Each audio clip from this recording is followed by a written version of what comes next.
Good evening, everyone. Welcome back to yet another series of important sessions on financial management. I'm back, your friend, CA Manubhav Verma. I hope you have been busy in a lot of hard work and preparations in terms of your approach towards examinations. The last time we met, we discussed a very important topic, that is cost of capital. And we did a lot of interesting learnings, a lot of practice, and I'm sure you did as well. Post our session, post the session for other topics, I'm sure your preparation is going well. Now, the next couple of sessions with me, that is today and Thursday, are very important, in perspective of the real life scenarios also. The reason being is when you guys join a corporate, either in FP&A profile or you end up being an entrepreneur, you might end up in this kind of a situation where you are placed up with a alternative decision to be made. If you have funds, where to invest? You have some big projects, how to evaluate them? So this is a very important topic, that is investment decisions or capital budgeting. I can already see a lot of excitement, a lot of greetings from many students, which always have been my motivation. Good evening, all of you, Sapna, Mitlesh, Jyoti, Danesh, Abdul and Manoj and everyone, right? I'm seeing Nipun, Priyanka and Jaspreet as well. Great, guys. I am doing good. I'm sure you guys are also geared up for the session. So guys, investment decisions, very, very important decision for a financial manager. I hope you remember the three decisions, by the way. Let me check who remembers the three decisions of a financial manager. Let us see. First question from me. Three decisions. I know one is in front of you, but what were the other two? So let's see who answers this one. First question for everyone. I know wealth maximization is the objective. You guys are too good at that. That's why you're doing CA. But my question is, what are the three decisions, important decisions, which a financial manager takes? Okay, investment decision, dividend decision, and financing decision. Amazing. Geet, Roshan, Nipun, all answers. Jaspreet, amazing, guys. So I think you guys are spot on. And that's why, hence, you know that why investment decision is very important, right? So imagine we already sourced funds, right? We understood the cost of capital. Yeah, Pranav, Danish, Manoj, thanks. So we understood cost of capital. We understood the optimum capital structure. We arranged from a financing perspective. Now we have arranged the fund, but we have to invest somewhere, right? So the investment decisions is nothing but considered around the utilization of these funds. And the objective to be kept in mind is nothing but our maximization of the wealth of the organization. So that remains our objective. Now, the most important point is, since we said that, okay, no one will give us funds for free, there is an expectation which we call as a cost of capital. And since there is a cost attached to the money, it's very important that it's invested very judiciously in a very prudent manner. Now, why capital budgeting is important? So guys, very basic reasons behind that is, first of all, most of the projects involve huge investments. We are looking at a quantum, right? So in terms of the money, also, it relates to long term, right? It could be for 3 years, it could be for 5 years, it could be even longer. Now, if that is the term duration involved, then you have to be really careful, right, before you take any decision. I think my favorite is that there is no utility. These are generally irrelevant money. Can you really take it out unless you are ready to bear some loss? I don't think so. You might have made some upfront payments. You might have already committed some contractual obligations. You really can't reverse them, guys. So it's irreversible in nature. Not only that, it's also to be understood that while you are assessing, you're talking about future, right? And when you talk about future is complex, right? You have to ascertain or estimate the future cash flows, the future impact, inflows, benefits, any future cost. All that's to be estimated today. And with that evaluation, it becomes the complex aspect about such decisions. So hence, I hope everyone understands that why this is important for every business. It has been important always, guys. Now, of course, how do we do capital budgeting? There are certain steps. We generally have to identify what are the opportunities with us. We probably have to evaluate and estimate their returns. And then accordingly, we can select something which is maximizing our return. So let me do a little bit of a formal deep dive. Alok says it's a sunk cost. Absolutely, Alok. So let's do a little bit formal deep dive in the steps involving capital budgeting, guys. This is the process in front of you now. We are first talking about adequate planning. Now, everything starts with planning, right? When we look at planning, I hope everyone remembers that we are looking at 3 levels of planning, right? So we are looking at a strategic, we are looking at tactical, and we are looking at operational. I would say that capital budgeting is, it generally associated with a strategic level of planning because of the long term, right? Of course, when we talk about breaking into the yearly projects, it could involve tactical planning as well. Now, everything starts with planning. Of course, when it comes to the investment proposals, we have to evaluate like what opportunities do we have. And once we identify that within the planning, the main aspect is identification. We have to compare. We have to compare the projects with respect to their returns, guys. Every project might be also having different type of risks as well. So with respect to the risk, with respect to the return, with respect to their duration. So all are these factors which needs to be considered while we are evaluating it. And when we have done that evaluation, we would go for the selection. But mind you, okay, theoretically, for examination purposes, we might go for that, okay, select the project which is the maximum, which is giving us maximum return. But practically speaking, there are sometimes strategic factors, sometimes qualitative factors that comes into picture while choosing the alternatives. We will actually talk about a scenario where it involves a little bit of a capital rationing or where the multiple projects can be selected. We may end up selecting the projects which may not be the maximum, giving the maximum returns. And that is very important, right? So for our purposes, we will be talking about selection. Generally, it will be the selection with the maximum return. But from a practical perspective, there could be a scenario that you are looking at some non-quantitative or qualitative factors as well. Once you have selected, I think it's good to go. You implement, you invest the funds, and that's your actual karma bhumi. We call it as field work, implementation. You go ahead with the project. And once you're doing that, make sure that you monitor the same. When we say monitor, just ensure that, okay, what you planned are you actually doing exactly the same way? What you estimated, are things turning out to be the same way, or is there something different here? Right. So any success or failure could be important here, guys. So I hope the capital budgeting process as such is pretty much evident, pretty much clear to all of you. We talk about planning, evaluation, selection, implementation, and monitoring. Make sure that we are all ready, all geared up in case a theoretical question arises for the same. Now, in terms of the decision making, you guys were spot on when you said that, okay, investment decision is one, but within that, sometimes we are placed with, I would say, situations where either the decision could be as important as critical, that could basically be involving the firm's, their existence, critical success, long-term success into the question. For example, talk about modernization, right? It's revamping. Everything is like, suddenly changing altogether.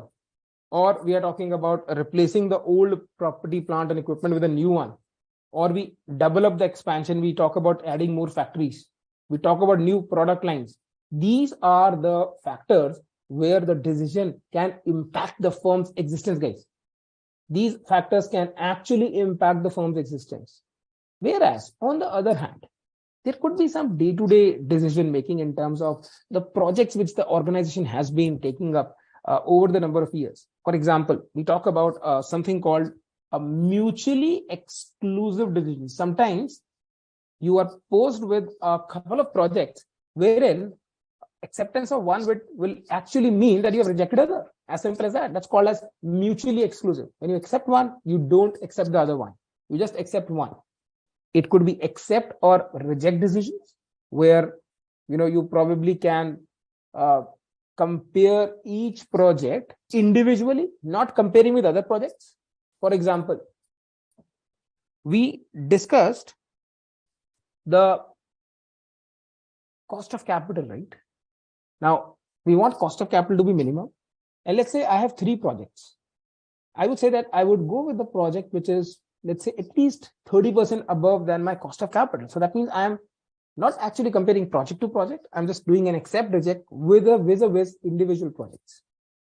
It could also be a contingent decision, where probably we are not sure what exactly needs to be done.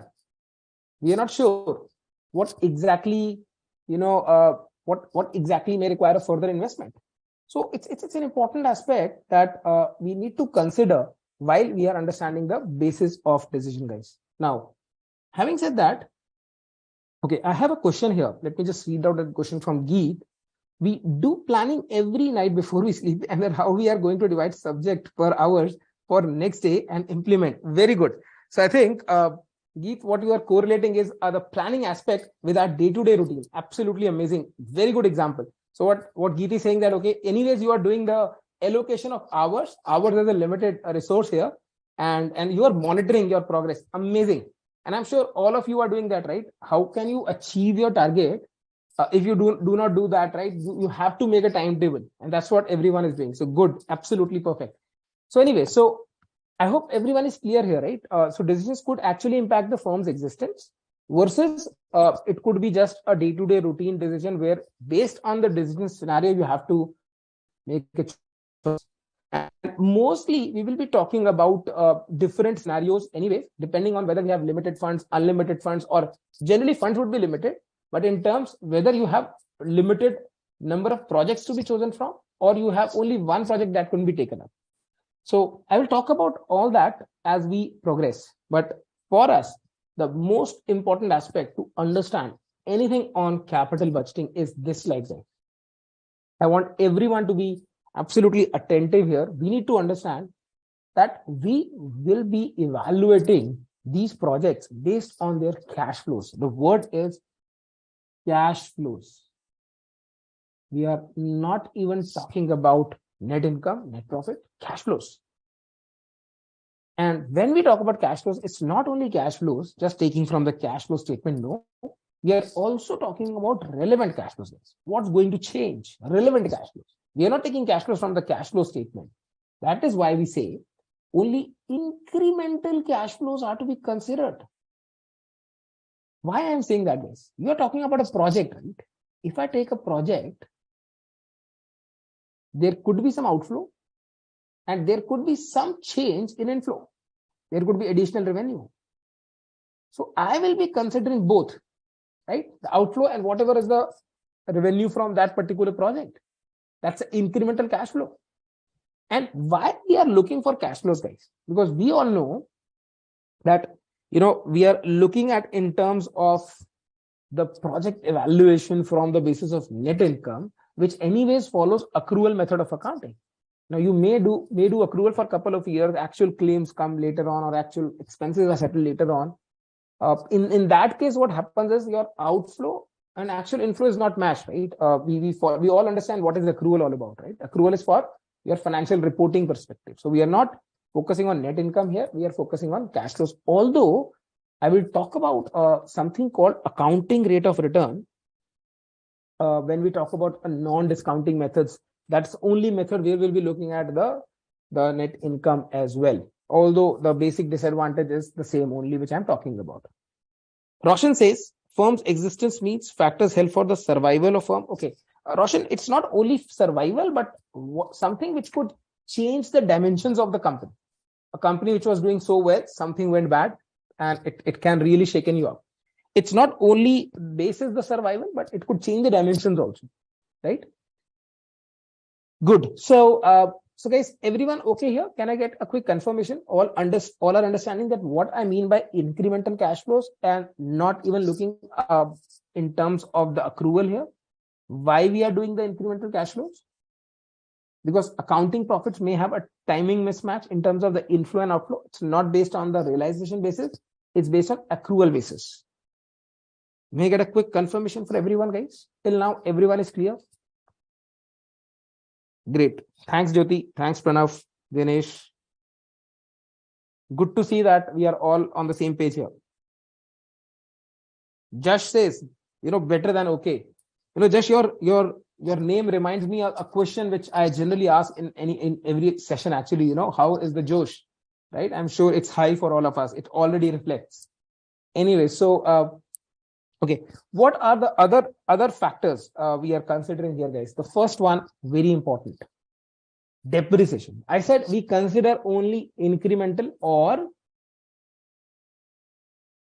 relevant cash flows, but we consider depreciation. Roshan says, what is incremental? Roshan, what incremental means? What's going to change? You're sitting idle, you take a decision, whatever changes because of that decision is your incremental or relevant. Priyanka says, not clear. Priyanka, what exactly you want to understand? Okay, so let me explain once again for Priyanka. So guys, incremental, right? So let's say you are earning a 10 lakhs of revenue and you want to add an additional line of business which will increase your revenue from 10 lakhs to 16 lakhs. So I will not consider 16 lakhs, I will consider 6 lakhs because of that line of business, my incremental cash flows is 6 lakhs. And whatever investment I might have done, let's say I might have invested 3 lakhs for that, I would take that outflow also. So whatever has changed, that's what we will be taking relevant, right? So anyways, let me come back. Why I'm talking about depreciation, it is a non-cash item, guys, but depreciation is a tax deductible expense.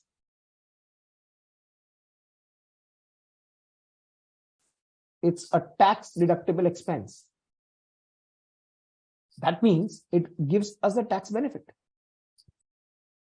And mind you, most of you know income tax already. As per income tax, we follow the block of assets concept, which we need to take into account in certain questions, where when you sell an asset, there could be gain or loss, and there would be I would say tax impact also on gain or loss as well, guys. Am I correct? Even the gain or loss could be taxable, but if we are following the block of assets concept, then there is no gain or loss if there are other blocks in that asset, guys. I'm not teaching income tax here, but I'm just telling you that, okay, that for the fixed assets, we will be considering depreciation because it will give you tax savings. Not only that, if in the year, if you are selling it, of course, sale proceeds will be considered, but there could be, I'm saying there could be a tax impact on gain or loss. If there is a gain, it could be a taxable event. If it is the last asset in the block, if it is a loss, it could be a taxable deduction. It could give you a tax benefit. Dinesh says depreciation is not cash item, then why it will be considered? So let me show you why depreciation, guys. I will come back to that slide later on. I will come back to that slide, but right now I would like to talk about why depreciation. Guys, just look at method 1. I have earning before tax and depreciation 50,000. Depreciation is 20. My earnings before tax is 30 and the tax is 9,000. Now, had there been no depreciation, guys, let's say there is no depreciation, how much my tax would have been, guys? 15,000. Am I correct? That means depreciation helped us to take down my tax from 15,000 to 9,000, I guess. Am I correct? Because of depreciation, my tax outflow, tax is a cash outflow, is going down from 15 to 9. And hence, my depreciation tax sheet in this case is 6,000. So, Dinesh, I hope it is clear. It is non-cash item, but we are considering because it is giving you, it is reducing your tax outflow by 6,000 here. Okay. There is a question from Mohammed that when companies spend its amount on CSR through building an educational institution, can we calculate educational institution on depreciation. You're asking that can we include depreciation? Mohammed, any organization, whatever the objective, if you have to evaluate an investment proposal, we will use the standard parameters. Okay, Pranav says investment in research and development is also tax deductible. Then that should also be considered there. Okay, Pranav, mind you, any other expenditure, if it is already cash, is being considered, right? Any other expenditure is considered, tax anyways is considered. So don't even worry about that. I am focusing on depreciation because depreciation is non-cash.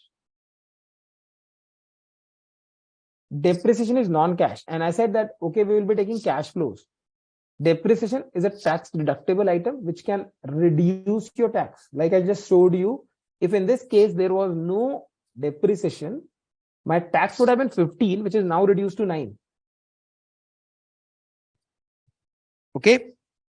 Now, what is happening is, I want you to understand that, okay, what are the cash flows we need to take?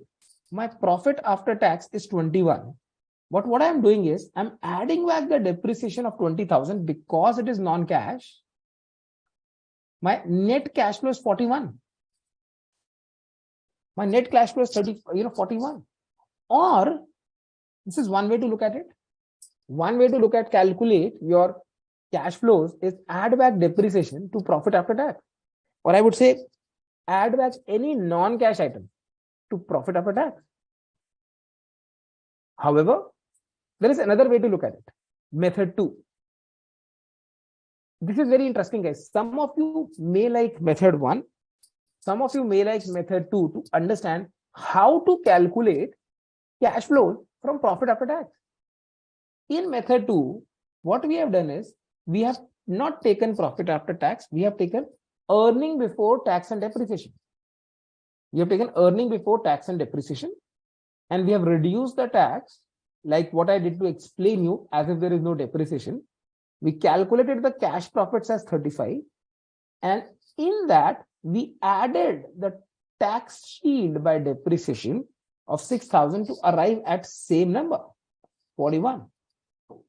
So if I ask you that, hey, please calculate the net cash flow after taking into account the depreciation tax shield, I'm just explaining you two different methods here. So there is a question coming in. What about revaluation of assets? So revaluation, again, see, we are not even worried about the revaluation surplus and all thing, right? We are just talking about the depreciation. Whatever the depreciation you are charging, we are just including the cash aspect of that. And we are talking about a prospective project, by the way, guys. We are not even talking about existing assets. I hope everyone understands. Okay, so guys, will both the methods be allowed? Just whatever finds comfortable, right? Whatever you find comfortable. You guys can use method 1 or method 2. And this method is just to calculate the net cash flows after eliminating the non-cash items. So we have to eliminate depreciation by adding it back. Either I add the depreciation back, or I don't even consider the depreciation in method 2. So method 2 ignores the depreciation, but it adds the depreciation tax shield separately. The one I explained you, 6,000. Yes. Sapna says depreciation tax benefit. Okay, no. I just saw your word now. Sapna, no. How can you say that? There is nothing called tax being evaded here. There is no tax evasion. As per the Income Tax Act, also depreciation is an allowable business expense, guys. There is no tax evasion on that. Okay, so let me come back to that slide, where we were talking about depreciation. Basically, we are looking at the project cash flows, right? So I hope first one is clear to you. Depreciation. You need to consider the depreciation. I'm on the second point, guys. Opportunity cost. What is an opportunity cost? Can anyone give me an example here?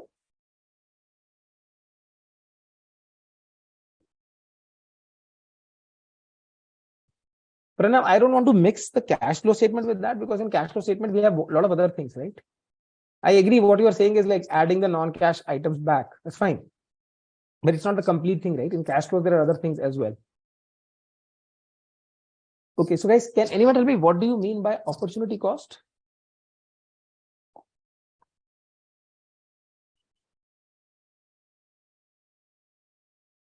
Manoj says income foregone. Geet says if not invested in projects, return received from different investment. Roshan says best next opportunity foregone. Amazing, guys. Seems your concepts with respect to opportunity cost are very good. I think nutshell, everyone is saying like cost of the next best alternative, right? Imagine if I have a additional space which is let out currently and I want to start a project over there. What would be my opportunity cost? The rent I'm getting, guys?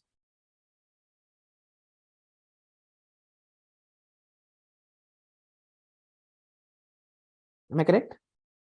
Just say an example. If I buy a bike for 50,000, my opportunity cost will be earnings that could be possible by investing that 50,000 somewhere else. Perfect example.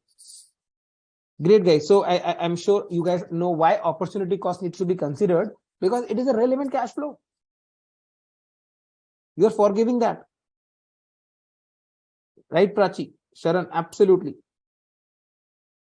Look at example from another one, right? So we're looking at so Partha, right? Foregone benefit from a missed opportunity. Okay, Abdul says if I'm spending money in CA registration, but that money I can invest in capital market. I would not agree with that, but I'm sure money invested in CA would actually yield you much larger benefits which you can't even right now estimate. Trust me on this. Trust me from my experience. Okay, never ever we consider the opportunity cost in terms of our investment, because this is our this is your karma bhumi, right? What you are fighting for. Anyway, so good, guys. Opportunity cost perfectly clear. Sunk cost. Now, guys, I said only incremental cash flows to be considered. Should we consider depreciation? Yes, for tax shield. Should we consider opportunity cost? Yes. But should I consider sunk cost? No. Sunk cost means which are already incurred. Let's say if I have existing plant and machinery that's already invested, I don't consider sunk cost, guys. Next, very important aspect is working capital. Now, why I say this is very important. Now, working capital could be there in different forms, guys. Sometimes that you are starting up a project that may require some additional liquidity, additional inventory, additional investment in working capital. Hence, that will be an outflow. And later on, at the end of the project, once the project is complete, that working capital could be, reduced, may not be required. Am I correct, guys? I hope everyone with me on this. So let me just give you a little bit of a heads up. So with working capital,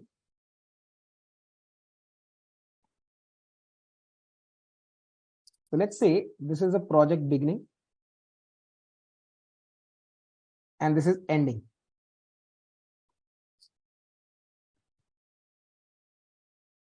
Okay, I can see circulating capital. Mohsin says that is continuously coming out, going in. Okay, Roshan's okay. Safal says investment in certain investment may lead to significant increase in operations. Absolutely, Safal, absolutely. Okay, so guys, what could be the different forms of working capital here? So scenario one, you want a working capital to be increased because this project requires more working capital, and when the project ends, you can release that, probably that working capital. We call it release of working capital, because you don't need that working capital anymore. So initially it would be an outflow and later it could be an inflow. Hypothetically, there could be another scenario where, let us say an example that there is an IT project or automation. There is an automation. Because of that automation, working capital is actually reduced. It's probably an inflow. And later on, then when the project is complete, you're back to the normal. you might want to increase the working capital. We call it as a reinstatement. Although I doubt, which will be an outflow, of course, although I doubt that, you may not see such a scenario, but you should be knowing this factor also in case there could be a trick involved that initially working capital is reduced and later on increase. It's an automation, right? So probably a lot of manual processes go off track and so on. One more scenario with working capital could be where, let's say, working capital is introduced in phases. Some amount here, some amount after 2 years, and additional amount after 3 years. So probably you may have outflow at different intervals. So we are looking at working capital scenario with different possibilities. But I hope everyone is clear now why working capital is important now.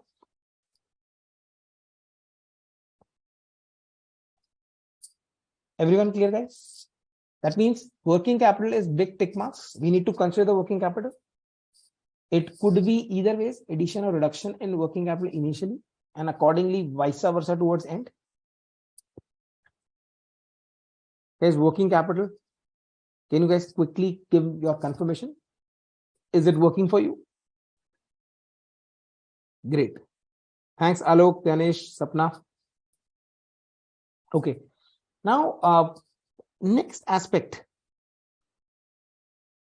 is allocated overhead, guys. Now, mind you, the word is allocated. I would say, I would cross question. That's okay. Overheads are allocated. But are these overheads which are already being incurred? If the answer is yes, then I will not consider it.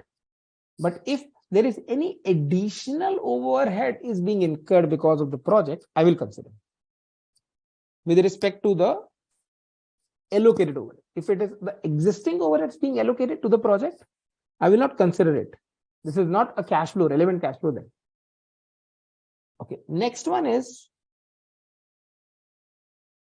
operational savings or cost reduced to be taken net of tax. Now, what is this? Now, sometimes what happens is, as I said, the project may not be bringing you a revenue, but a project like automation can reduce your cost. It could result in savings. Guys, do you all agree with me that reduction in cost is nothing but inflow for you, for the organization? Reduction in cost would be an inflow because it would increase your revenue, net revenue rather, profits, cash profits. And if that happens, your tax will increase. Abdul, so there will be no unabsorbed overheads, right? If there are unabsorbed, how can be unabsorbed overheads? As in, like, it will be accommodated either to some division or to some project, right? Again, if there are unabsorbed overheads, highly likely that they are existing overheads. So don't even worry about it. Okay, coming back to my question, guys. Everyone okay with that? If there are operational savings or reduction in cost, that's increase in inflow. And if there are increase in inflow, that will be increasing my tax flow, tax outflow, tax liability. Hence, we have to take them net of tax. We have to take net of tax. Okay. Some projects may also require some more investment. See, most of the projects require initial outflow, but some projects may require even additional investment later at the stage of the project. Even that will be considered. Guys, a very important point at the bottom of the slide. If you are given a profit and loss account or an income statement, and they're giving you net profit, which is after reducing any financing cost. Financing cost means interest or dividend. Apart from non-cash items, we will ignore even the financing cost as well. Why? Why we are including financing cost? If someone lends us money, they will charge us the interest because we are using their funds for a point of time, some amount of time. And when we are evaluating the projects, most of the times, or rather most acceptable method will be the discounted cash flow method, net present value or whatever. Since we will be discounting the cash flows, and discounting happens like cash flow into 1 upon 1 plus r to the power n, we are already considering the time value of money, right? So let's say a project is for 5 years and I'm discounting the next 5 years cash flows to today's value. That means we are already incorporating the impact of interest. If we use the profit after interest and then we are discounting, it is double whammy. We are actually incorporating financing twice, once as an outflow and once as a discounting. We do not do that. So make sure we add back the interest net of tax to profit after tax. Reason is interest would have reduced your tax benefit. So that we can't take, right? My tax outflow would have been lesser because of interest being a deductible expense. Guys, I hope this makes everyone clear. Now, let me actually tell you, when we are looking at discounting, although very soon we'll be kind of going through this, I'm sure all of us understands what is discounting here. So let's say we are standing here and we have some project which is, let's say, for 5 years, and there are different cash flows. So all these cash flows will be discounted by multiplying 1 upon 1 plus r to the power n, where r will be our cost of capital, which is already discussed by us, will be given in the question. But what we need to know is the reason why interest is not considered. So mind you, if we calculate the future value or the future amounts and we discount them, then what we get is a present value. So guys, what we actually remember, what we used to remember, the formula for compound interest, A is equal to P into 1 plus R to the power n. All of you studied this in mathematics in school, a compounded interest formula. What if I just change this formula a bit? Do you have a smile on your face now? That means you actually studied present value in school itself. That's your present value. I just use the compounded interest formula, nothing else. So for every year, I would be doing this discounting. And if it is a case of an annuity, like a same cash flows, then I can use a present value annuity factor as well. So this is an interesting thought, right? So basically what I'm trying to explain here, guys, is for everyone that why we are talking about ignoring the financing cost. So please, we add back the interest net of tax, or we do not consider the interest, only we are talking about tax to be deducted from EBIT. So anyways, so we'll talk about that later on. Now, what I'm trying to do is we segregate the cash flows based on the stages of the project. And there are 3 stages in every project. One is an initial stage, one is a terminal stage when the project is about to end, and one is the project duration, which is also called as interim stage. Now, at initial stage, what would be the cash flows, guys? One is initial investment. As I said, this will be generally a huge one. This will be generally the maximum amount. Sometimes some project may be having subsequent investment also. We already discussed investment in working capital or savings in working capital. Now, what if because of the new project, your existing asset is being sold? It's sale proceeds, and if there is any tax saving or liability on the gain or loss. So these 3 are majorly the initial cash flows: initial investment, changes in working capital, and your sale of existing assets. Prachi says, please re-explain the financial cost. Prachi, give me just 2 minutes. I will be again explaining you the financial cost after this discussion, right? Finance cost we will discuss again. Okay, Prachi. So initial cash flows is these 3 stages. We talk about initial investment, we talk about the working capital, we talk about the sale or proceeds of the existing asset. Now, during the project, we have a profit after tax plus non-cash expense. Now, this could be in the case of new project where we are looking at starting something new. But if it is a replacement project, then it could be either additional revenue or it could be saving in expense. As I said, if you are, revamping something, coming up with new design, then of course, either the revenue could increase or your cost could reduce. Both will be an inflow. And we take net of tax.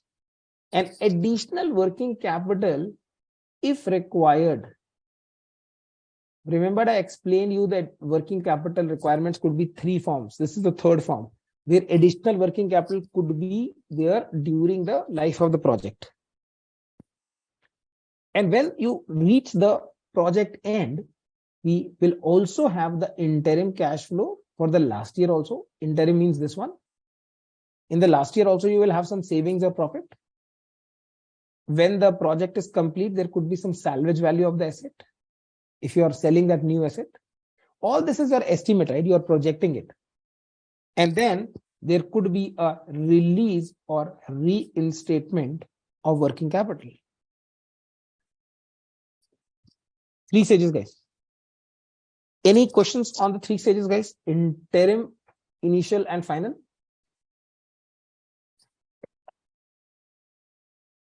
Any questions so far? Initial stage, interim stage, and terminal.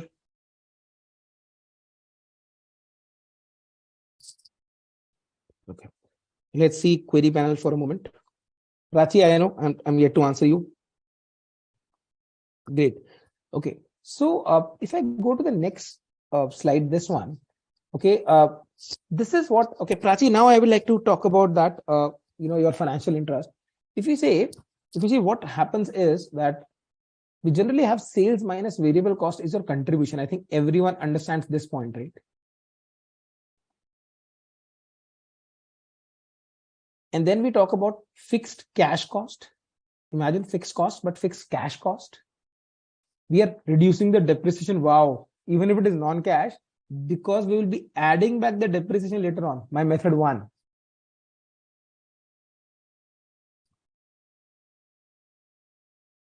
So we reduce the depreciation because we want to calculate the tax on earning after tax. And then we add back the depreciation to calculate cash inflow after tax. That means interest is ignored. And to answer you, Prachi, what's happening is you agree that interest is charged by the financial institutions for you to be able to use their money for some years. You have taken a loan, you are using their money in the project for 3 years, 5 years, whatever, and you are paying the interest on that. Interest is for the final, basically the duration of the project, the finance cost. And why we are discounting the cash flows? Because we want to take a decision today. We want to because outflows are today and inflows are in the next 5 years. We want to bring those inflows back to today's stage by excluding the financing element, by discounting it. So if we would have considered interest, that would have been double counting, right? Profit would have been reduced by the interest, and then you are further discounting it. So Prachi, I hope it is clear now. Interest is ignored because it will be double impact. Once that your profit will be reduced by the interest, and then you are discounting it further by that rate of interest. Okay. Question from Sufal here, guys. Sufal has asked a very interesting question. Sufal is saying, why did the interim cash flow also come in terminal? Okay, Sufal, let's say a project is of 6 years. Whereas we said today is T0, then we talk about T1, T2, T3, T4, and T6. T0 is nothing but basically we're talking about the 1st April, let's say. So T0 to T1 is the completion of 1st year, 2nd year, 3rd year, 4th year, 5th year, and 6th year. So when we are looking at initial, we are looking at T0. When we are looking at interim, we are looking at T1 to T5. And terminal is the last year, guys, 6th year. So for 6th year also will have those cash flows now. Make sense? That's why it's an interim cash flow of the last year. Look at the term I have used, last year.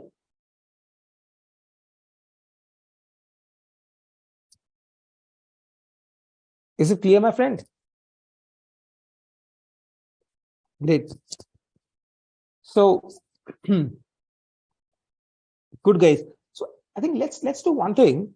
Now, having understood all the basic concepts, why capital budgeting is important, why, or what are the relevant cash flows, what are the different stages of cash flow, let's now understand how actually we evaluate the projects. Let's move to capital budgeting techniques, guys.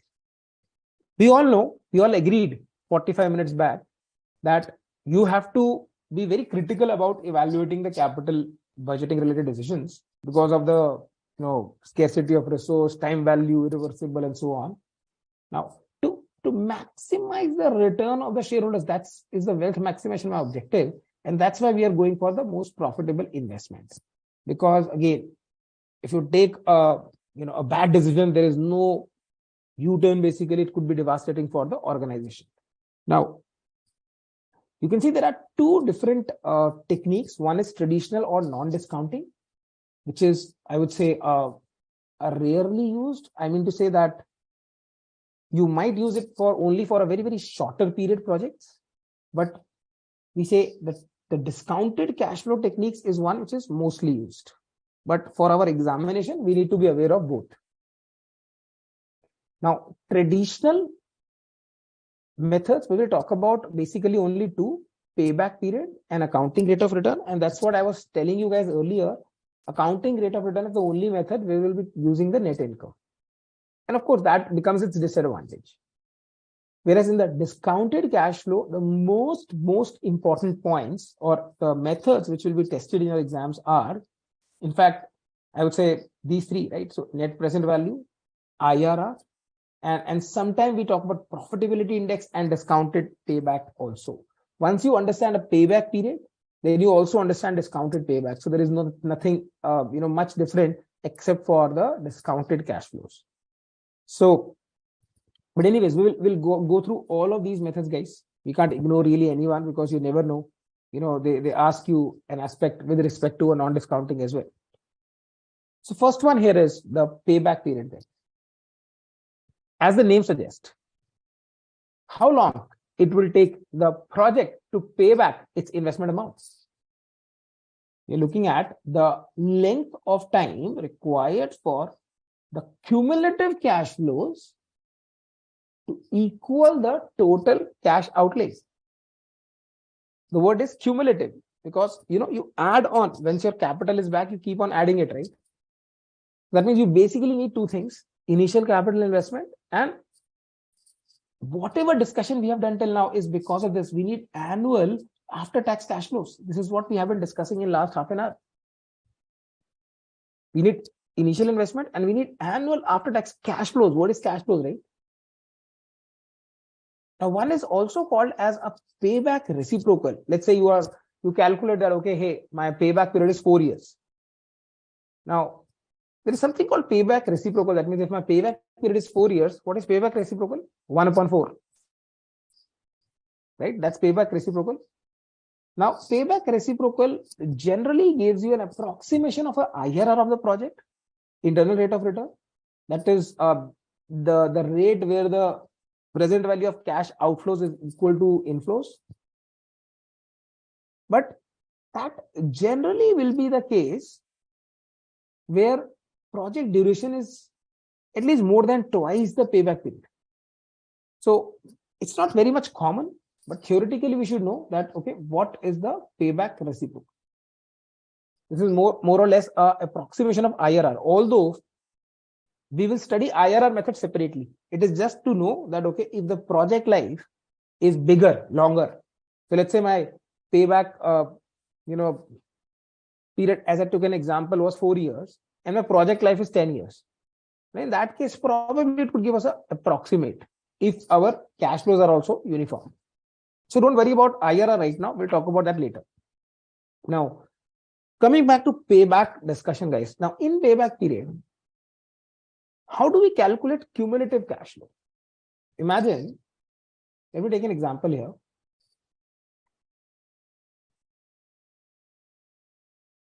So let's say there's an outflow in a project of 1 lakh.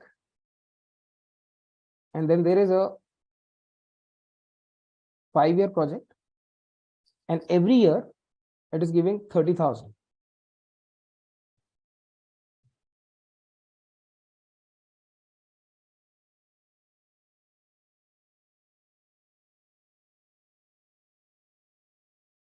So what is my cumulative cash flows, guys?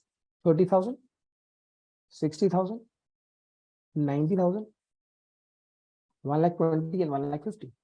So you might say that, okay, hey, my payback is somewhere here, right? After 3 years, in the 4th year. How do we calculate this? Okay, let's say this is 3 years plus how much is the outflow yet to be recovered, guys? 1 lakh minus 90,000, 10,000 is yet to be recovered. How much is the cash flow of the 4th year? 30,000.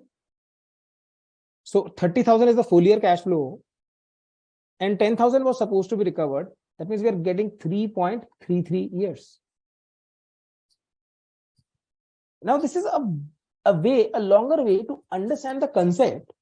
However, where these cash flows are uniform like above, when you have a uniform cash flows, we can have a shortcut and we can say that, okay, initial investment upon annual cash flows. Annual cash flows, which means 1 lakh upon 30,000. Guys, what is the answer? 3.33. So my suggestion would be that if the cash flows are not uniform, we will go for the approach which I just explained you, calculate the cumulative cash flows, and then see which year your capital is being recovered, your investment is being recovered. However, if there is a uniform cash flows, you can just apply this formula, initial investment upon annual cash flows. Mind you, we are only discussing payback period, not even discounted payback period right now. Guys, I hope this sounds good to everyone.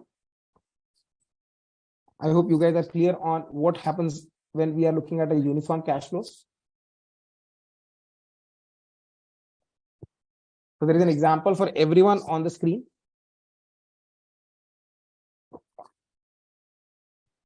A project costs 10 lakhs, yields annual profit of 3 lakhs after depreciation at 20% straight line, but before tax 50%. Wow. So profit after depreciation is 3 lakhs. So what was the tax amount? 50%. So profit after tax is 1,50,000, but we add back the depreciation, 22 lakhs.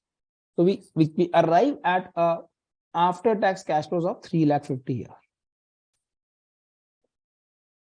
So after tax cash flows, how we have calculated? 3 lakhs minus tax, 150, and 150 we add back the depreciation of 2 lakhs, we are getting 3,50,000. Other way around also,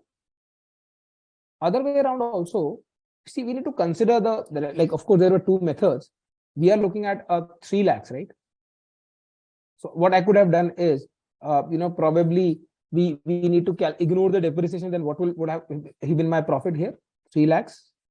With the method 2, 3 lakhs minus tax.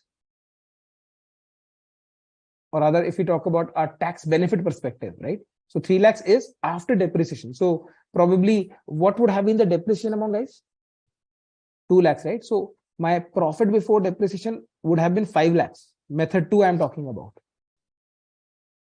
So then how do I go with the method 2? 5 lakhs minus tax, which is 250. So we get 2,50,000, and tax saving on the depreciation is 50% of 2 lakh, that is 1 lakh. So 250 plus 1 lakh is 350. So I leave it up to you. Method 1, method 2, whichever method is kind of interesting or find you more comfortable, you can use. But we have to write 3,50,000. That is very much sure. Manoj has a question. Discounted payback is better approach than simple payback. Manoj, definitely. We will talk about that very soon. I will talk about that just now after this. So in this case, since there are uniform cash flows, what I've done is initial investment is 10 lakh. I've divided with annual cash flows by 3,50,000. So we get it 2.86 years. That's our uniform cash flows, guys.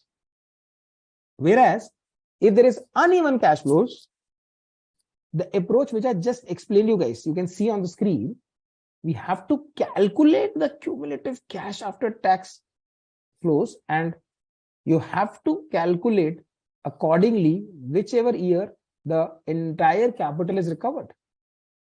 So let's take another example here. A project is costing 2 lakhs and giving these cash flows. So what are the cash flows we are looking at here? 1,80,000, 60,000, 40,000. Okay. Dinesh has a question that how the depreciation was calculated. Dinesh, in that example, depreciation at the rate of 20%, right? So project cost was taken as the investment amount, 10 lakhs into 20%. Don't worry. It's just an example, right? So, yeah. So 1,80,000, 60,000, 40,000. So if we calculate the cumulative amounts, we see that, okay, investment is 2 lakhs and the 2 lakh investment is covered here in the third year. That means 2 plus how much is recovered to be recovered? 2 lakhs minus 180, that is 20,000 yet to be recovered. And since 60,000 is the cash flows, so 20 upon 60, 2.33 years. So 2.33 is when you are looking at uneven cash flows. Everyone knows it is easy to understand, simple to calculate, but yes, as Manoj said, discounted payback is better because the payback period is ignoring two things. One, it's ignoring the time value of money. Also, it is ignoring the overall profitability. What happens to the project after the capital is recovered there?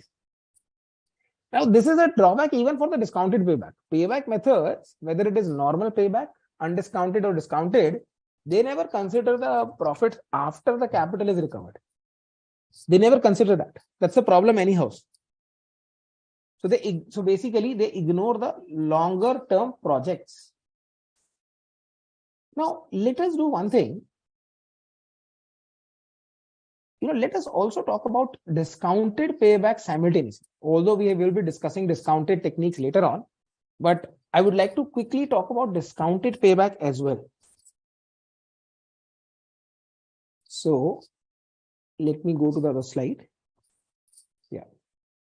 So let's say, guys, in this same example, I'm just using let's say whatever the rate is. I'm telling you discounted cash flows at the rate of R, whatever the rate is. I'm just giving you the discounted cash flows. Let's say the first year is 27. Second year is 24. So what we are discounting is these 30, 30, 30. Right? We are probably discounting this as a 20,500. Fourth year becomes, let's say, 18. And last year is 15,000. These are my discounted cash flows. I'm just giving you the same example. Now, I have a question for everyone. For the same project, will the discounted payback period will be a longer one or shorter one than a normal payback period? With compared to a normal payback period, the discounted payback, will it be a shorter one or longer one? I have a question for everyone here.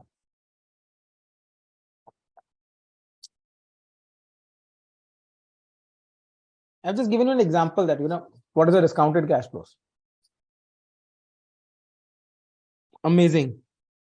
I think Jyoti, Piyush, Abdul, Roshan, everyone's saying longer. Of course, longer, right?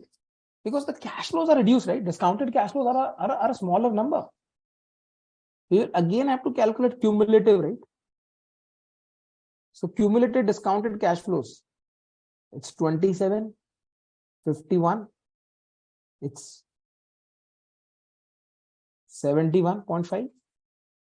It's 89. It's 104.5.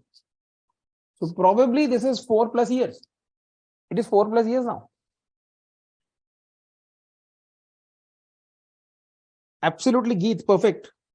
So discounting anyways reduces my inflow. It will be longer. So in this case, it will be 4+ years, guys.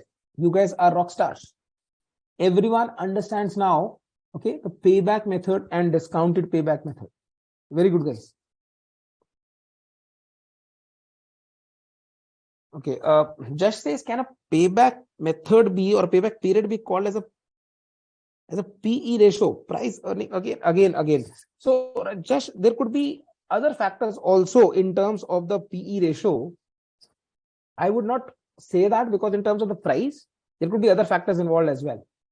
Probably from a close estimation, a fair idea could be a better call, but rather than, we can't just say that, okay, it could be exactly same always, necessarily. Okay, Josh? Great. So moving ahead, guys, another non-discounted method is our accounting rate of return, guys. As the name suggests, accounting, we also call it as average rate of return.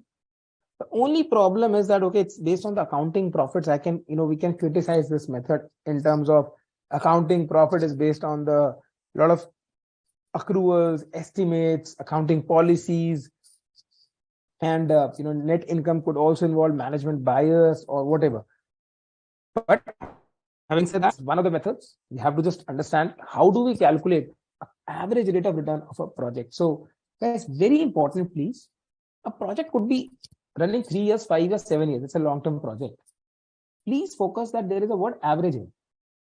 Although we need to know the annual income, but we have to average out the annual net income upon investment. Average. So we'll average it. So total net income divided by number of years, probably we are talking about averages.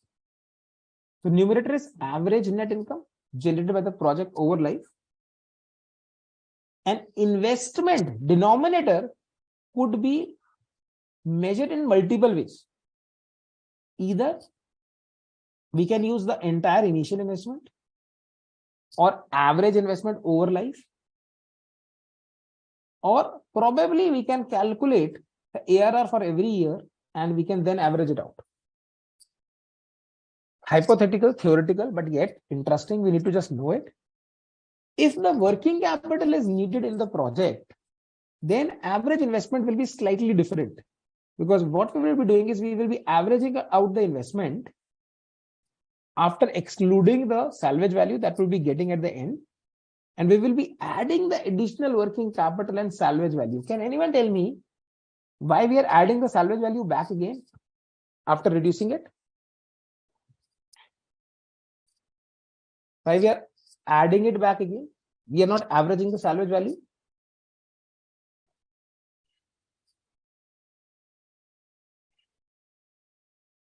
See, let's say if I am investing 1 lakh today and I'm getting probably 10,000 after 5 years. So what is this doing? 1 lakh minus 10,000, 90,000 divided by 2 is 45. Because on an average, I'm looking at an average investment like beginning and ending is only 90. So 1 lakh minus 10, 90 divided by 2, average investment is 45. But I'm adding back the entire salvage value because that is anyways invested today, right? I'm getting that towards the end of the project. I will be getting the salvage value after end of the project. So at the end of the day, the averaging impact should not be applicable to it. I'm just adding the entire salvage value and additional working capital as well. Now, very logically, that is my average investment. Reason being is that, we are looking at from a perspective that, okay, hey, we invested so much funds. It could be initial investment. It could be working capital. What are we getting on it? The numerator is just the average annual net income.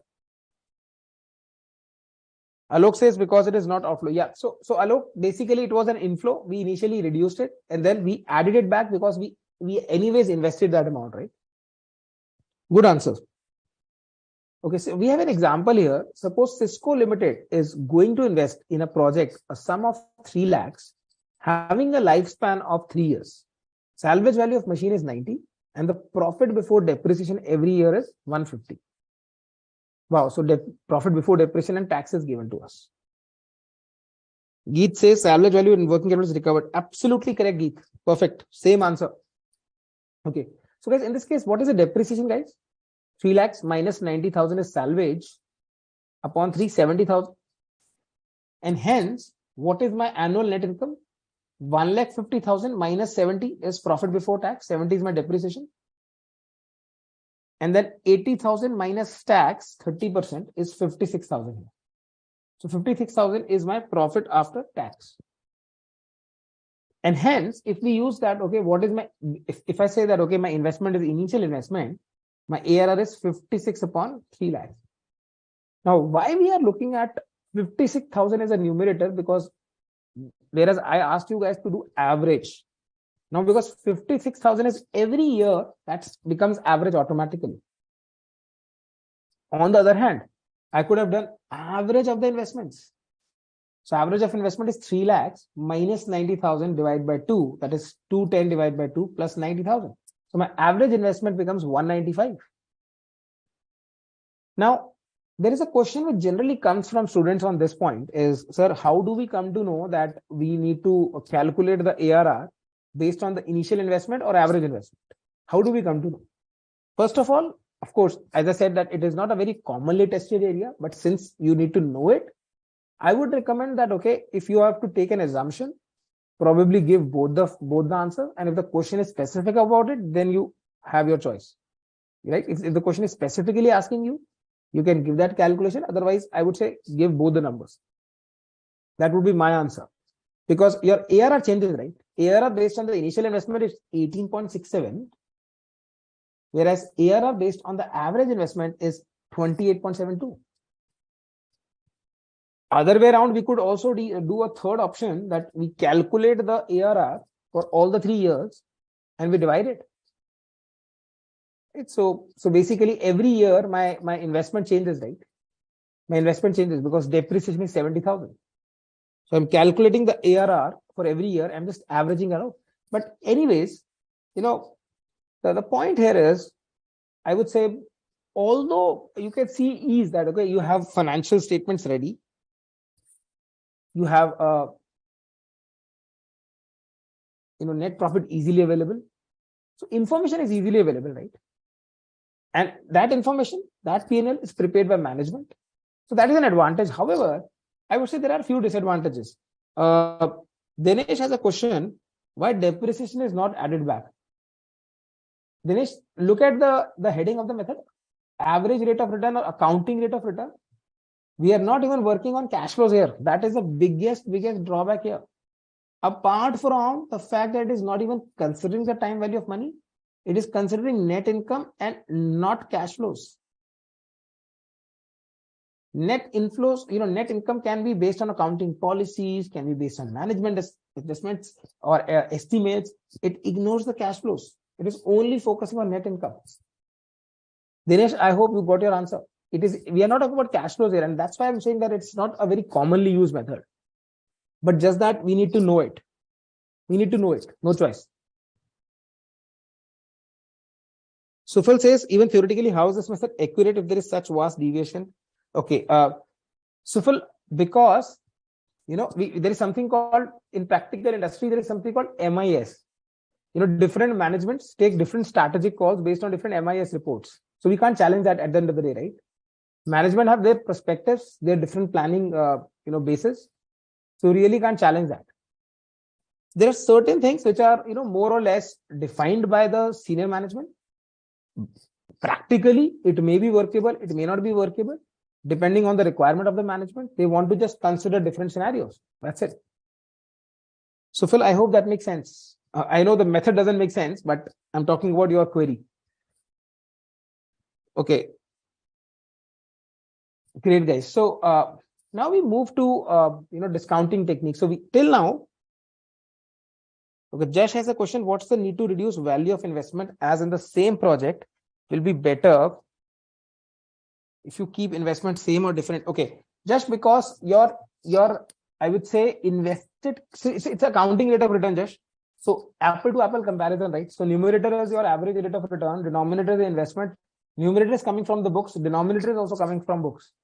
And that is reduced investment because of depreciation. Just make sense? Geet says, is interest also not taken into consideration? No, Geet, it's net income. Everything is allowed. We are not talking about cash flows and ARR, guys. We are not talking about cash flows here.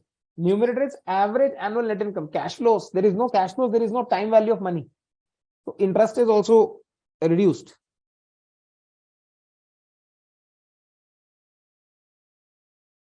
Okay, Roshan has a question, why cash flow is so important?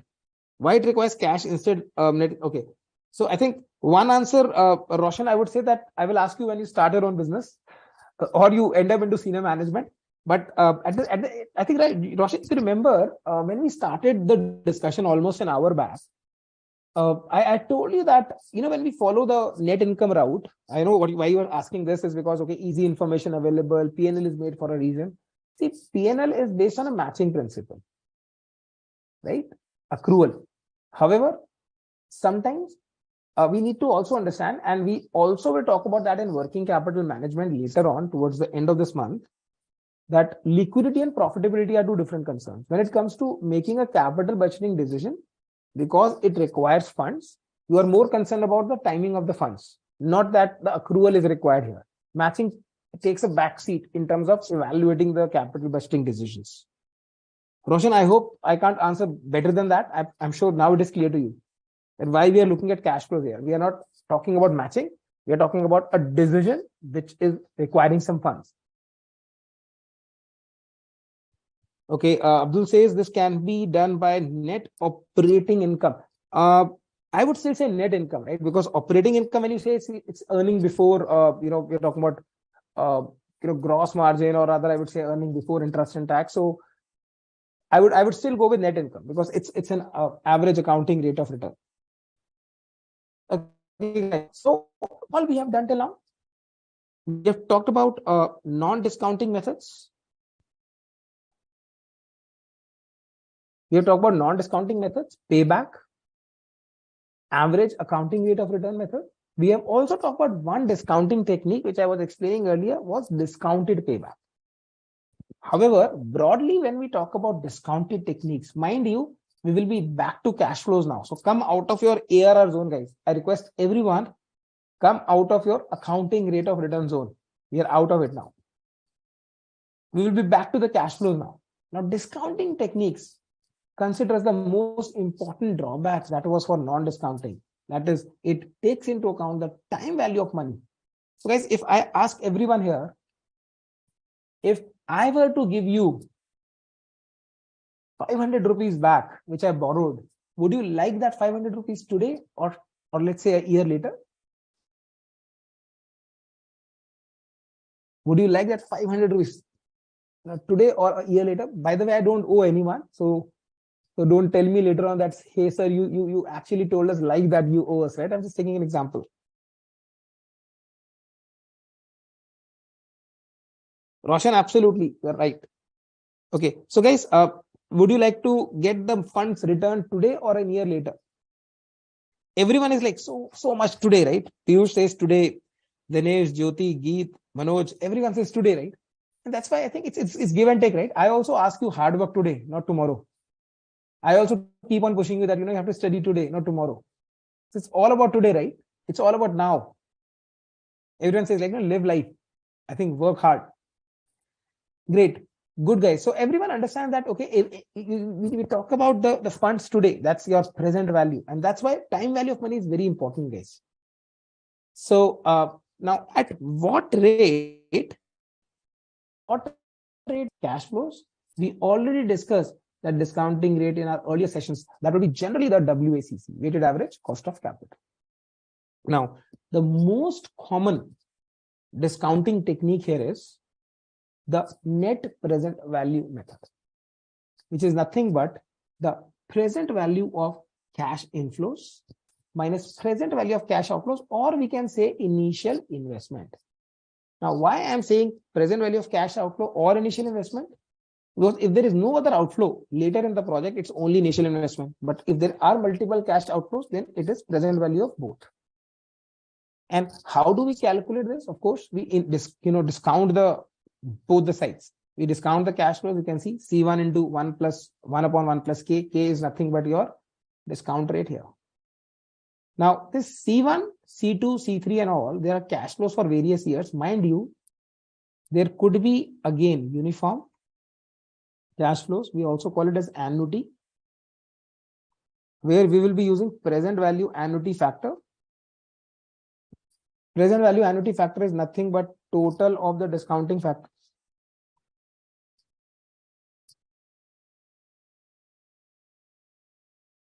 And there could be uneven cash flows also. Now, if there are uneven cash flows, this is what we do on your screen. We discount each and every cash flow with the relevant present value factor, not the annuity factor. So this is important for us to know how to discount it. Guys, can I get a confirmation? Everyone knows how to discount it, right? Multiply the amount by 1 upon 1 plus R. We can use the calculator also, although the discounting factors will be given to you always. I hope everyone understands this discounting. In fact, we proved that an hour before that we learned in school. We proved that, right? Great. So now what are the steps to calculate NPV, right? Taking from scratch to determine the net cash inflow in, each year of the investment. Remember, we talk about each year, including the interim and the final stage. Select the desired rate of return or the weighted average cost of capital. And then we are looking at,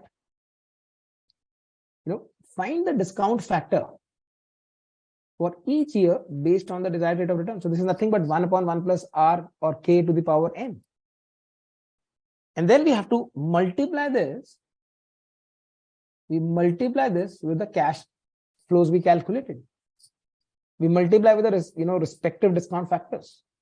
And the total of the all amounts is nothing but present value. And I think the evaluation is very, very simple in this case. As in, like, whatever net present value is. What is net present value? That means present value of cash inflows minus outflows. If it is positive, we accept the project. If it is negative, we reject the project. See, because what we are looking at here is, when we are actually doing a discounting, we need to understand that this is my project, and I'm again and again kind of going to this number line. We are standing here, right? We are talking about outflow here. How can we compare what we are getting in these 5 years? Only when we can bring these back to the today's value. That's the only possible. We bring all the inflows back to today's value by discounting it. And that's why we talk about, okay, present value of inflow. It apple to apple. We compare everything today, T0. We compare these two. If it's positive, go for it. If it's negative, ignore it. That's what we are looking at. The decision factor. Now let's take a quick example here. We are looking at illustration at the bottom that compute NPV for the project with a net investment of 1,20,000 and net cash flows for 3 years are 80,000, 70,000, 20,000.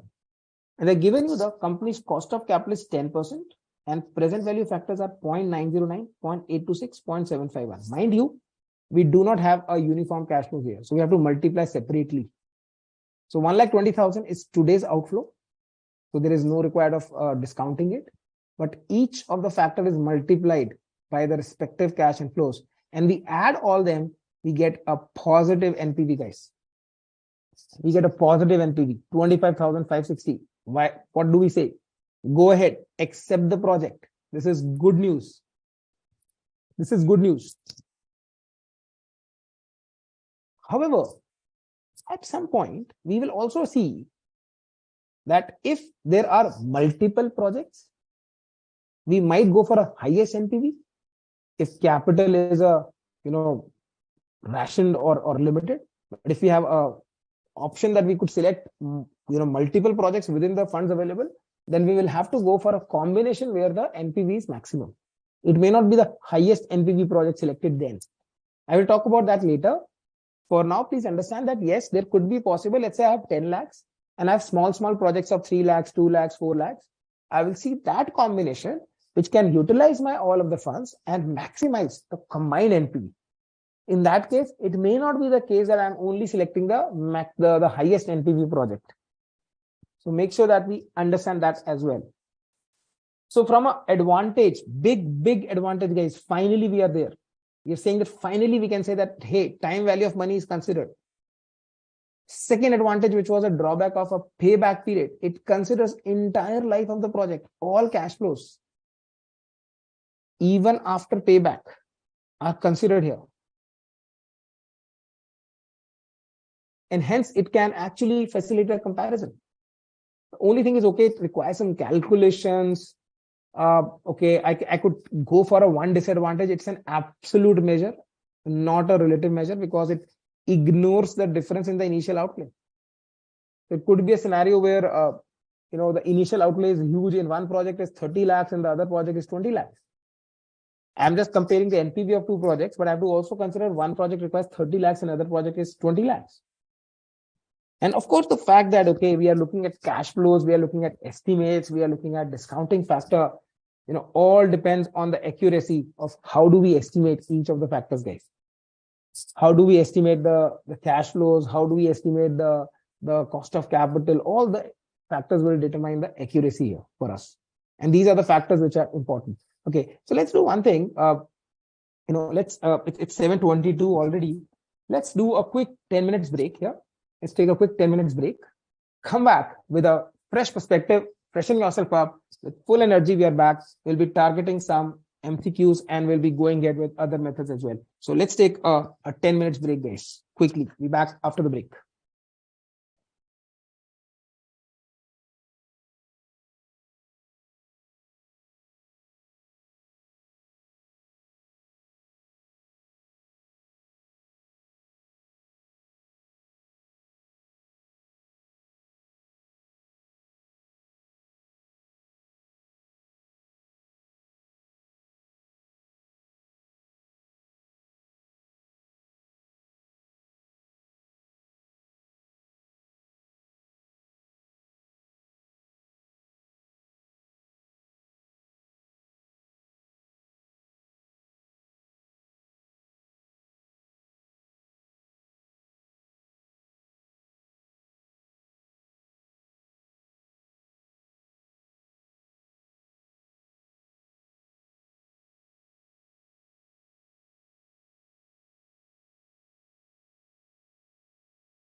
Okay, guys. So welcome back, everyone. I hope all of you are back. Give me a second. And I hope we are all kind of clear on how to calculate NPV. Now, after the break, let's start the excitement and the energy with the first couple of MCQs here on your screen, guys. So the two questions are there, and I request you guys to answer it, but please mention the question number as well. So question number 1, question number 2, all yours.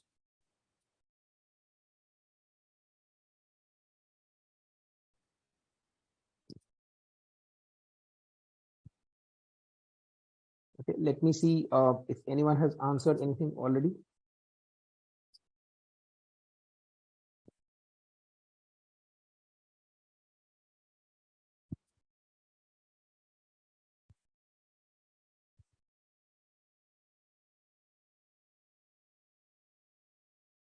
So couple of answers already, guys.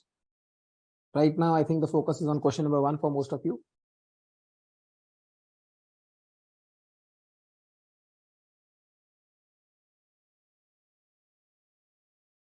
Okay. So I can see the call of the question number 1 is simple, that a capital budgeting technique which is not requiring the computation of cost of capital. So can we also say, basically we're talking about the non-discounting, the undiscounted cash flows, so non-discounting techniques. Net present value it is, internal rate of return it is. We are yet to discuss MIRR, modified internal rate, but all these three are considering the time value. Whereas the payback doesn't consider. So I think I agree with most of you who said question number 1 answer is D. Perfect answer, guys. Okay, let's go to the question number 2. I think for second, the majority Janta has said option number A here. So in case a company considers a discounting factor higher than the cost of capital. Okay, so we are saying that, okay, the discounting factor, the R is higher than WACC. The present value of the cash inflows will be higher or lower? I think everyone is correct, guys. Superb. It has to be lower, because if we multiply an amount by a higher rate of return, then of course my resulting number will be a lesser. So again, it's absolutely spot on, guys. Very good. Okay, time for some practical question quickly, guys. Everyone, I hope you guys are here. So let's look at this question on your screen, guys, quickly. I want everyone to read this question. MTR Limited, considering buying a new machine which would have a useful economic life of 5 years, cost of 25 lakhs, scrap of 3 lakhs, with 80% of the cost being payable at the start of the project and 20% at the end of the first year. The machine would produce 75,000 units per annum of a new product with an estimated selling price of 300 per unit. Direct cost is given. Annual fixed cost, including depreciation, would be 840. In the first year and second year, special sales promotion expenditure not included in above cost, guys. Very important. Let's focus on this. In the first year and the second year, right? Not in other years. It's 1 lakh and 1,50,000.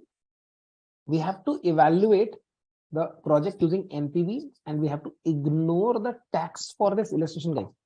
I think I have a quick question for you guys. What should be our starting point? Who will answer this? What will be the starting point here, guys, for this particular or any particular question, rather, I would say? Who will tell me?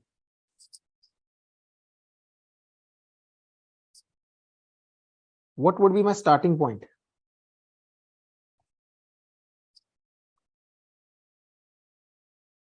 Jyoti says selling value. Okay.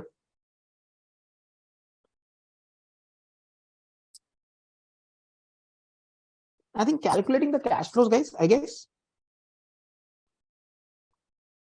Geet, absolutely correct. Dinesh, Pranav, Josh, I think you guys are all spot on. Okay, let's go to our working sheet here. Now, what is happening here is, you can see the working sheet. My initial outflow is 20 lakhs, right? My initial outflow is 20 lakhs. How we have considered 20 lakhs? Any thoughts?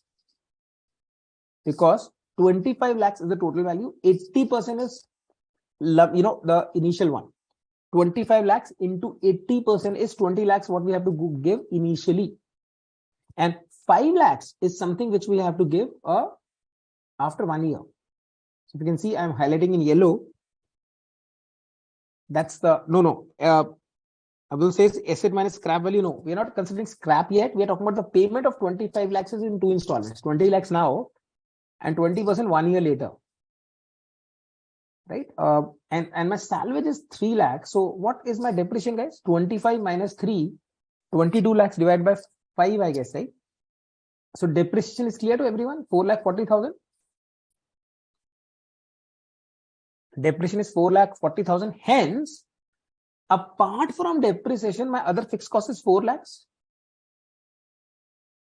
Because my total fixed cost is given to us as 8,40,000. Total fixed cost is given to us 8,40,000. So depreciation is 440 and rest is 4 lakhs.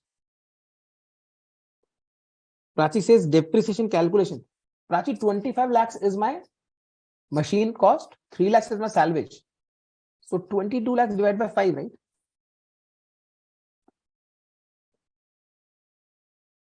Prachi, makes sense? 25 minus 3, you guys can see the formula bar on the top of the Excel. Okay, so what are the cash inflows, guys? Now that is very important for us to understand every year. I have a selling price of 300 and variable cost is 285. So my per unit contribution, you may say, is 15, right? And how many units are we selling, guys? 75,000. So 75,000 minus, or rather 75,000 into 15 is how much? Can anyone tell me? Someone said, can you please zoom it? Yes, why not? I'm just zooming it for everyone's benefit. So 75,000 into 15 is 11 lakhs 25,000, I believe. And since we calculated extra fixed cost, excluding depreciation, can we say it's a cash fixed cost, right? They have not mentioned anything. Depreciation is a non-cash item, right? So other fixed cost is the cash fixed cost is 4 lakh. So my total annual cash flows becomes 7,25,000. I want a quick confirmation from all of you if you guys are comfortable on 7,25,000 here. Because my contribution into number of units is 11,25,000 minus the cash fixed cost 4 lakhs. It's give us 7,25,000.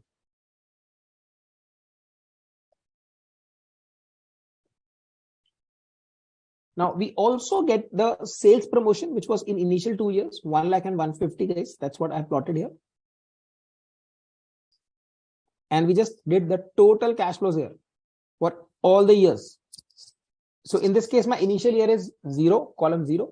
And then we have a interim year 1, 2, 3, 4, and the terminal is year 5.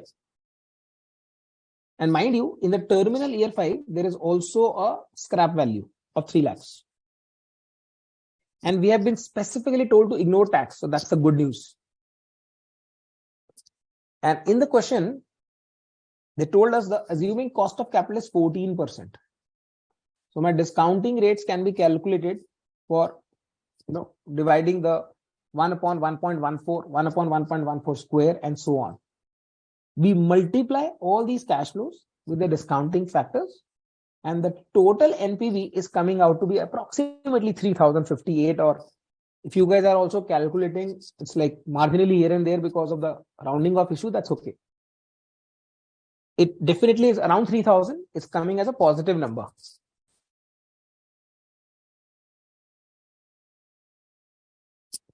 Guys, everyone with me on this? The methodology is clear to all of you?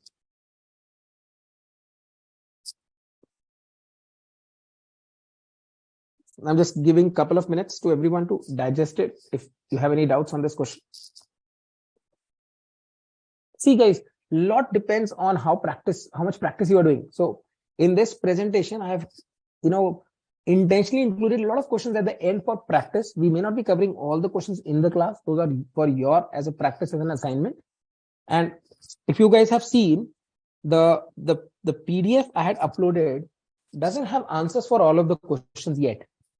That I will be uploading after Thursday's session so that you guys practice and then you have your compare your answer. So after Thursday's session, I will be uploading another PDF which will have answers to all of the questions as well, guys. So don't worry.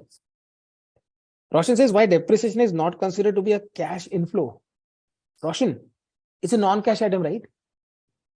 So tax is to be ignored, na? So there is no tax shield. Roshan, tax is to be ignored. So depreciation tax shield is not required. Great. Okay, so if everyone is clear on this, we can just quickly go back to the question. So this is our overall snapshot of what we concluded.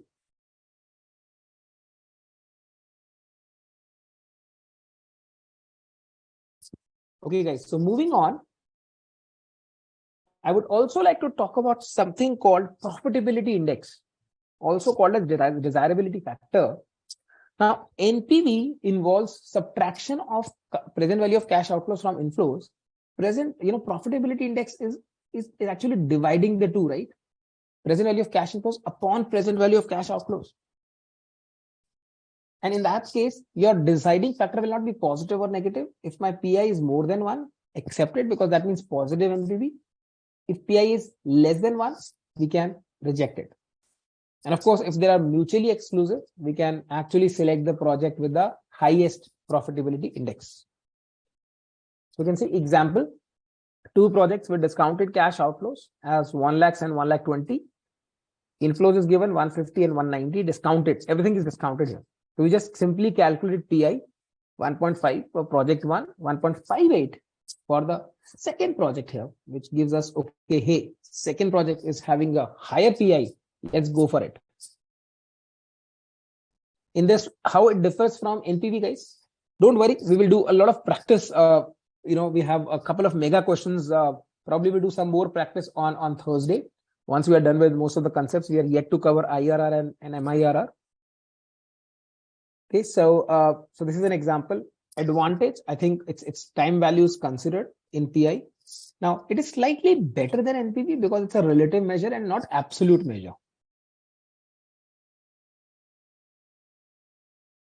So, again, this is giving you an overall return basically on the outflow. So that's why it's a relative measure.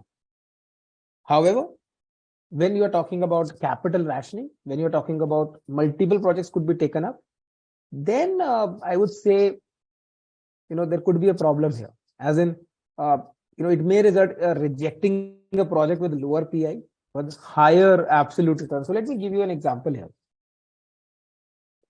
Okay, Prachi had a question. How 11 lakh 25,000? Prachi, this was from the previous Excel. 300 minus 285 was 15 or contribution. 15 into 75,000, Prachi. 75,000 units were there. Okay. So let me explain you what we are trying to say here by taking an example.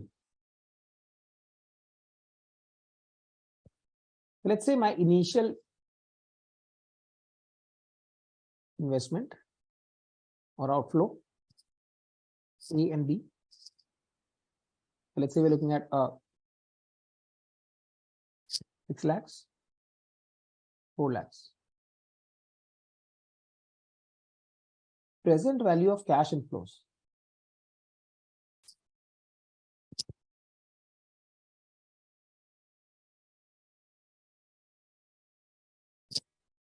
$9 lakhs. And in this case, it's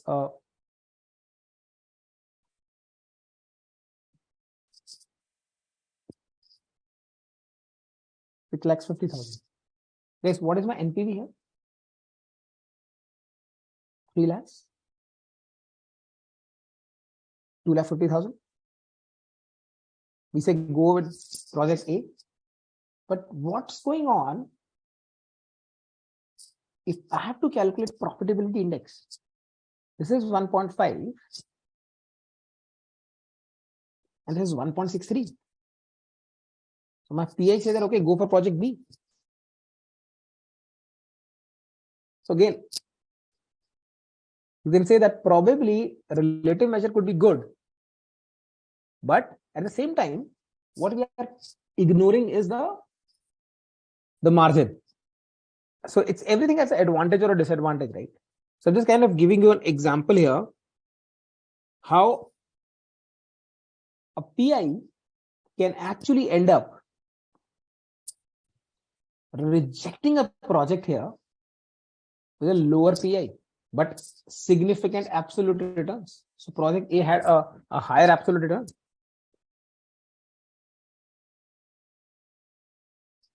Guys, everyone clear? That's about the profitability index. Let me know if you guys are clear or not.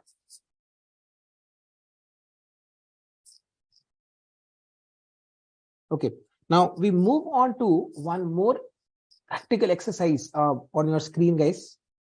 Another question coming your way, which involves requirement of calculation of NPV and PI both. So Navjeevani Hospital is considering to purchase a machine for medical, projectional radiography, which is priced at 2 lakhs. Projected life of the machine is 8 years.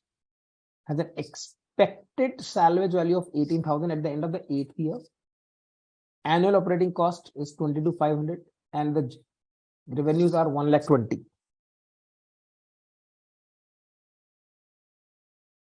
Presently, the hospital is outsourcing the radiography and is earning a commission income of 36,000. I think it looks to be an opportunity cost for us. And an opportunity cost could be relevant. I told you. Net of taxes. Now we have to calculate the net present value in terms of if the hospital were to purchase this machine, profitability index, and they have given the tax in this case 30%, and present value factors are given to us. Now, how do we start the calculation, guys? I think we need to start the calculation by understanding the net cash inflows, guys. Now, if I see my revenue is 1,20,000 minus operating cost of 22,500, how much I'm getting? 97,500, guys.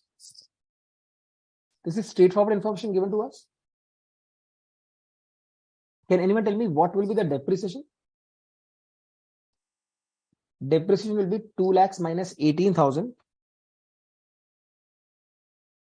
divided by 8, 22,750. So that means if my profit before depreciation and tax is 97,500, I'm reducing the depreciation 22,750. So I'm probably getting a 74,750 here. And then there could be a tax element as well. Tax at the rate of 30%. How much is this? 74,750 into 30%, right? 22,425. Profit after tax is 52,225, guys. And then we know, I think it's 325, not 225. Then we know that we have to add back the depreciation, right? Because it's a non-cash item. We'll add back the depreciation here. 22,750. And hence, my cash flows are 75,075. However, very important aspect, guys. There is an opportunity cost. which is given to us net of tax, 36,000. So that's an outflow for us. Less opportunity cost. This is already net of tax, guys, 36,000. So we get a 39,075. Everyone with me on this? Now that means all the years, this will be my cash flows 39,075. For the last year though, there is a salvage value of 18,000. So that will be added, right? So last year cash flow seems to be 57,075. Guys, I hope everyone is doing good, working around with me. Let me know if any questions till now.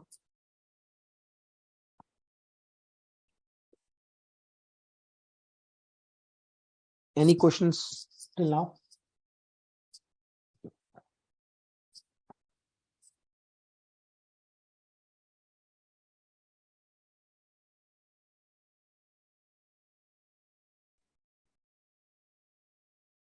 Okay, so looking at your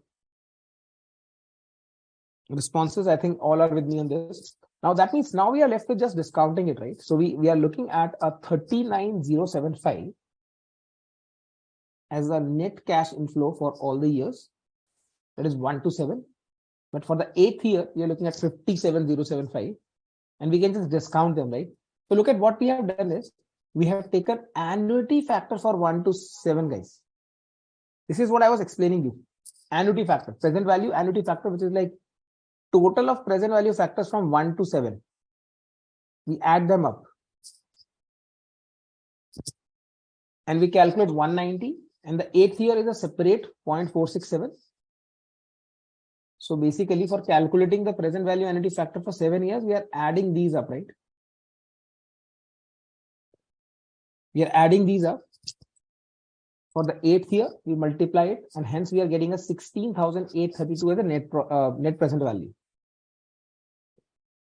And since we have also to calculate the PI 216 upon 200, that is 2,16,000 upon 2 lakhs, it's like 1.08 as my PI as well. So I think anyways, the hospital seems to be going to be go ahead with the project because NPV is positive.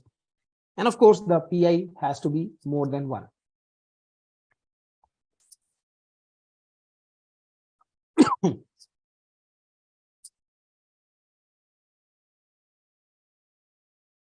Okay, boss. So it's clear. We can go to next method. This is a very important method, guys. IRR, internal rate of return. As I said, this is the rate where your present value of the expected cash inflows equals the initial outflow or present value of the outflows. So my present value equates. Can we say if this is the case, that means at which NPV is 0, guys? Can we say that? It's the rate at which NPV is 0, because my present value of inflow is equal to present value of outflow. That means NPV is 0. And we generally consider it or compare it with the organization's desired rate of return. So probably we could compare it with WCC, cost of capital, or any other rate of return which organization wants, if not WCC. Now we need to see how do we calculate IRR first and what will be our deciding factor. So let's focus on first the calculation part. In terms of the calculation, we are looking at 2 scenarios like we did in payback method, uniform cash flows or non-uniform. So if it is a uniform cash flows, mind you, a very interesting fact that at IRR, our present value of cash inflow is equal to present value of cash outflow or initial investment. Now, just in the last question, guys, what it did was when there is a uniform cash flow, did we use a present value annuity factor, guys? We used a PVAF. Annuity factor into annual cash inflow will give you the present value cash inflow, guys. Am I correct? If it's a uniform, same amount every year, we can use the present value annuity factor. So that will give you the present value of cash inflow, and we can equate to the initial investment. Initial investment could be equal to the annuity factor into annual cash inflows. And hence, we can calculate annuity factor here. Present value of cash outflow upon present value cash inflow. So let's take an example. So let's say a project is having an investment or outflow of 3 lakhs. And let's say this project is for 6 years with annual inflows of, let's say, 70,000. So it's my annual cash inflows of 70,000. We will just do like 3 lakhs divided by 70,000 is what?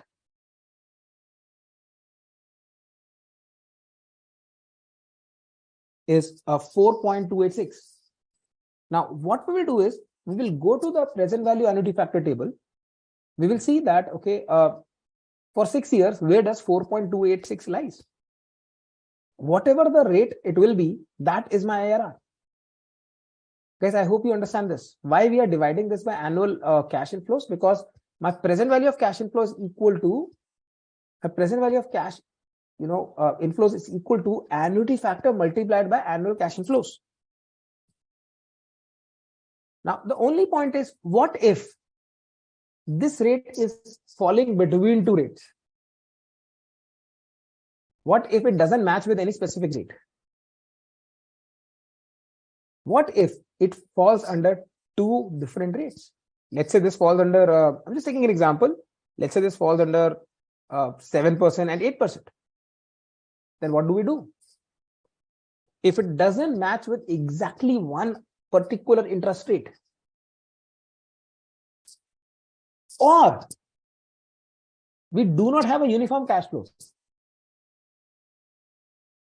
in both the scenarios, guys, we'll have to calculate IRR by calculating two different NPVs. So if this doesn't match and falls between two rates, IRR can be calculated using this formula on my screen.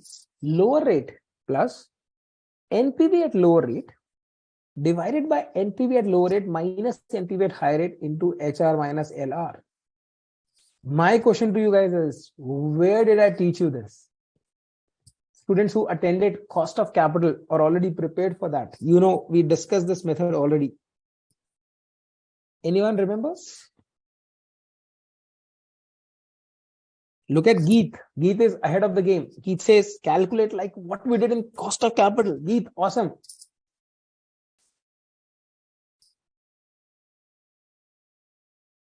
It's a YTM, Dinesh, Jyoti, absolutely correct, guys. YTM method for cost of debentures.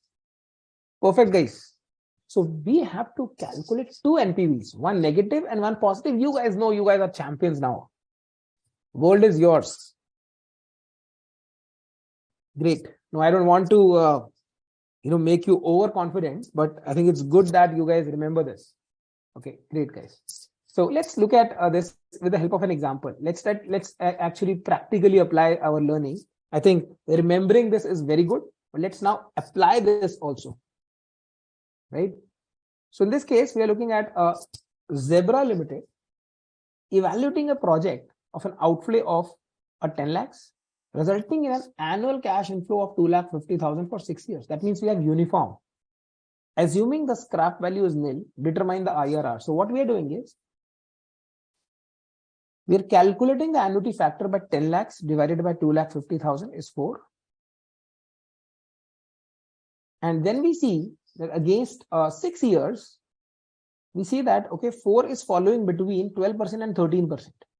But I can very well say that 4 is much closer to 13%, right? It is closer to 13% for sure, because 13% pay, period 6 shows 3.998. So then we can calculate NPV at 12% and 13% both. So when we calculate NPV at 12%, we know my present value of cash inflows is 2,50,000 into 4.111, which is given to us here, which is giving us positive 27. And NPV at 13% is giving me minus 500. And using the IRR method, it gives me a IRR of 12.98. Remember, I told you guys, when we're applying this formula here, I told you something very important in cost of capital. I don't know if all of you remember this or not.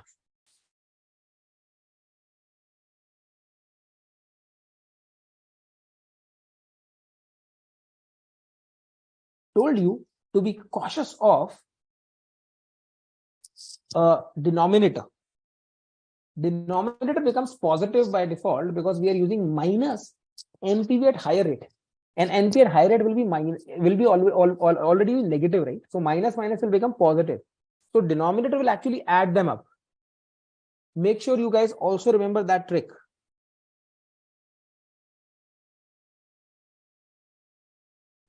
Perfect, Pranav, Sufal.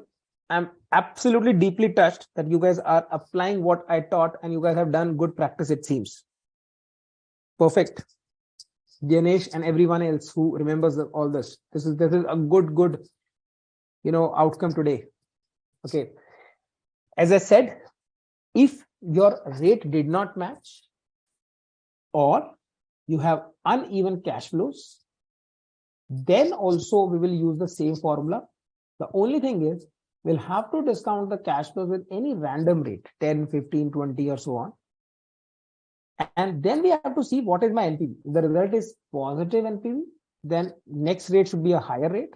If it is a negative NPV, then next rate should be a lower rate. Mind you, you have to get one NPV as a positive, one NPV as a negative. That is for sure.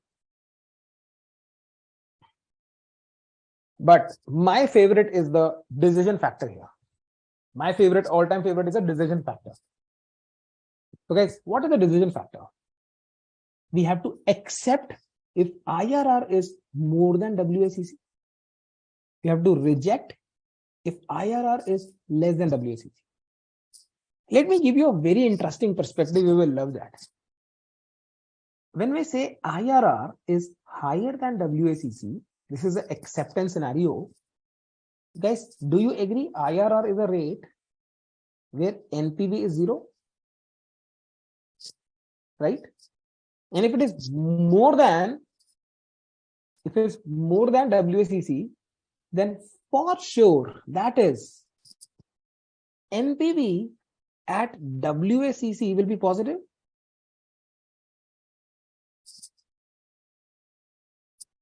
Do you get it, guys? Why are we accepting this project? Another way to look at it. If IRR is more than WACC, IRR is the rate at which NPV is 0. That means if I were to calculate net present value, which generally requires WACC, it will give me positive NPV. NPV where we just studied today, we generally use WACC, right? It will give me positive. Whereas if my IRR is less than WACC, guys, on the other hand, if my IRR were less than WACC, again, IRR is that rate where NPV is 0. Hence, WACC is a higher rate, would have resulted my NPV as a negative here. So we reject it. Guys, got the interpretation here? Those of you got it, you will never forget for your life now.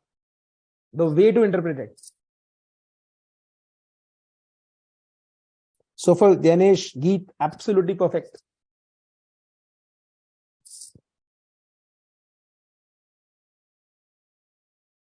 Everyone okay, guys? Any doubts so far? Okay. Alok says, please repeat. Okay, sure. I can very well repeat this point, guys. It's very, very important. Alok, if we are saying IRR is, let's say, 14%. IRR is 14%. Do you agree that NPV at 14% is 0? That is why it's called IRR.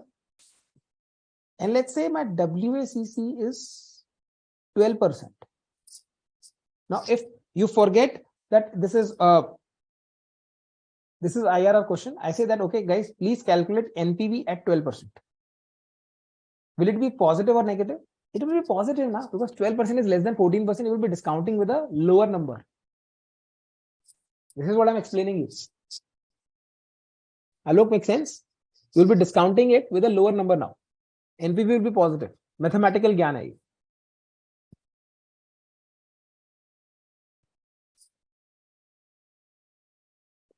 Guys, all of you clear now? Amazing. Pranav, Sapna, Alok, thanks for confirming. Time for a question here. Just give me a second.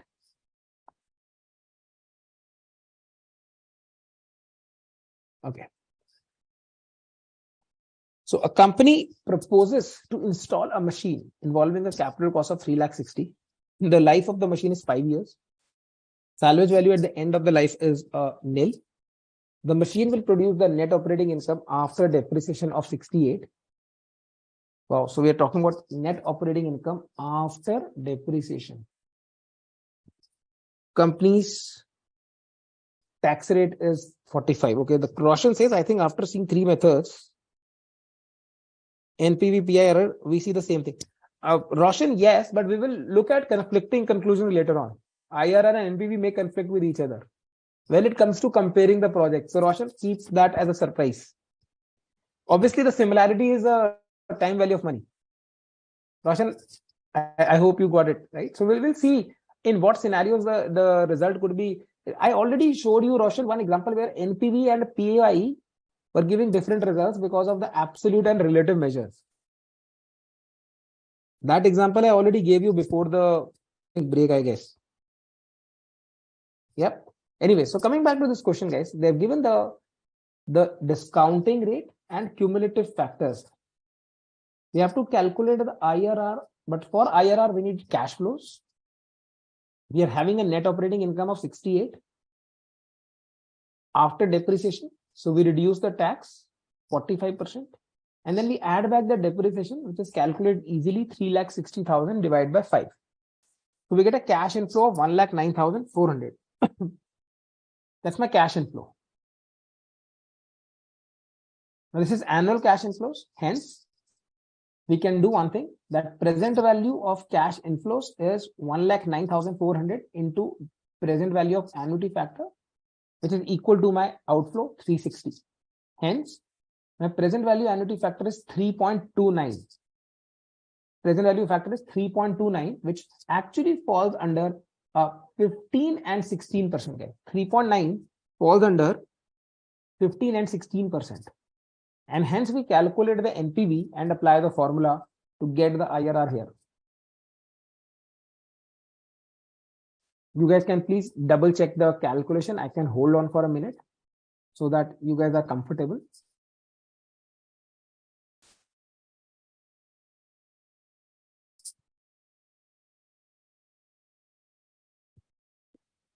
I'm giving everyone a minute or so. Take a deep breath. We are doing a good job.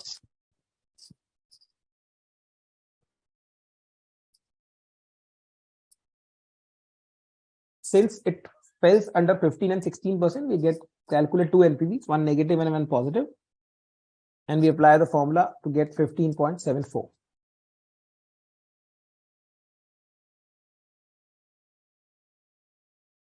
Great. Thanks, Dash, for confirming the calculations. Great.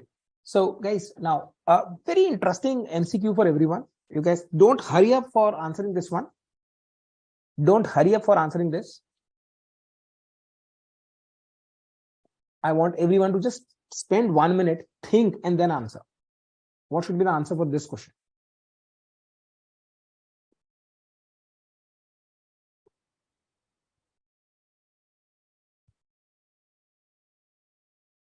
Manoj says you used extrapolation to calculate. So again, Manoj, it's more of a, you call it extrapolation, you call it as a hit and trial, but in this case, it was a uniform cash flow. So we could have at least target, right, which 2% is. We generally use extrapolation when you don't have any idea, right? Where cash flows are not uniform. Okay, guys, what is the answer for this MCQ?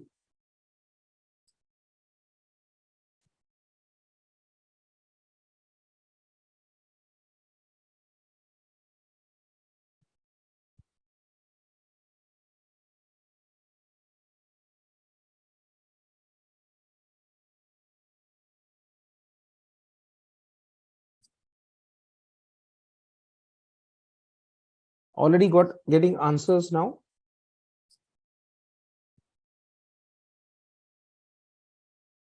Amazing. I think some of you are giving a correct answer. Interestingly, no, I don't expect that you guys should give wrong answer, but yeah, there is mixed response, but majority are giving a correct answer. Okay, let's talk about this. Which of the following events would decrease the IRR of the return, that is IRR of the proposed asset when purchased? Now, my suggestion would be that when you look at one option, guys, look that option independently. Don't change anything except for that option, right? So what is an IRR, guys? IRR is that rate where my NPV is 0.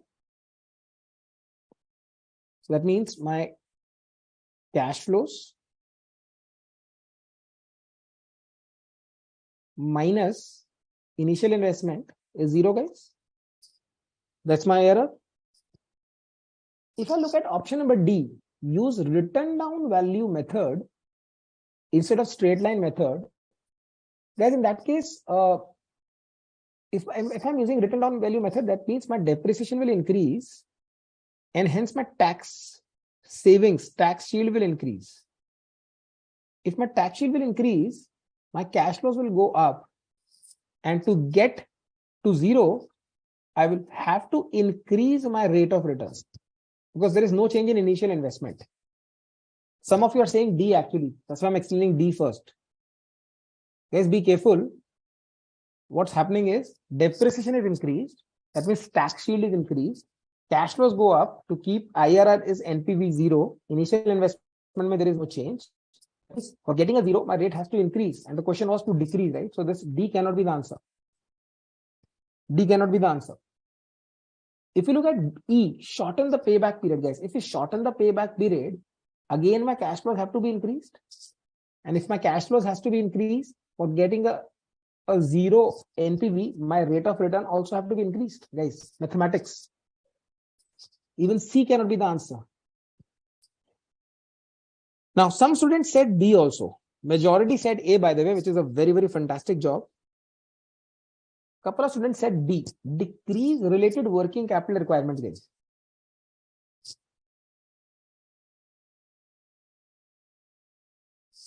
That means my initial investment would be going down, guys. Am I correct? Initial investment would be going down. If I have to decrease the related working capital, my initial investment will go down. Now, to ensure that this is 0 and there is no change in the cash flows, I am forced to increase my rate. Even in B, the rate is increased. Even in B, the rate is increased, guys. BCD gone. However, for A, option A, decreasing tax credit means there is no change in cash flows, but let's say any tax subsidy or something has gone definitely. So your initial investment will increase, guys. If tax credit is decreased, government has taken back some benefit, your initial investment goes up. In that case, to get an NPV 0 with the same cash flows, you have to lower down your discounting rate. So IRR will be less at this stage. Hence, answer is A. I think this is one of those MCQs which will you probably would appreciate. It's a very, very world-class question where you guys have to apply logic. It's in real terms of brainstorming, guys. Everyone clear on this? Why we said it's A? In fact, you guys also said A.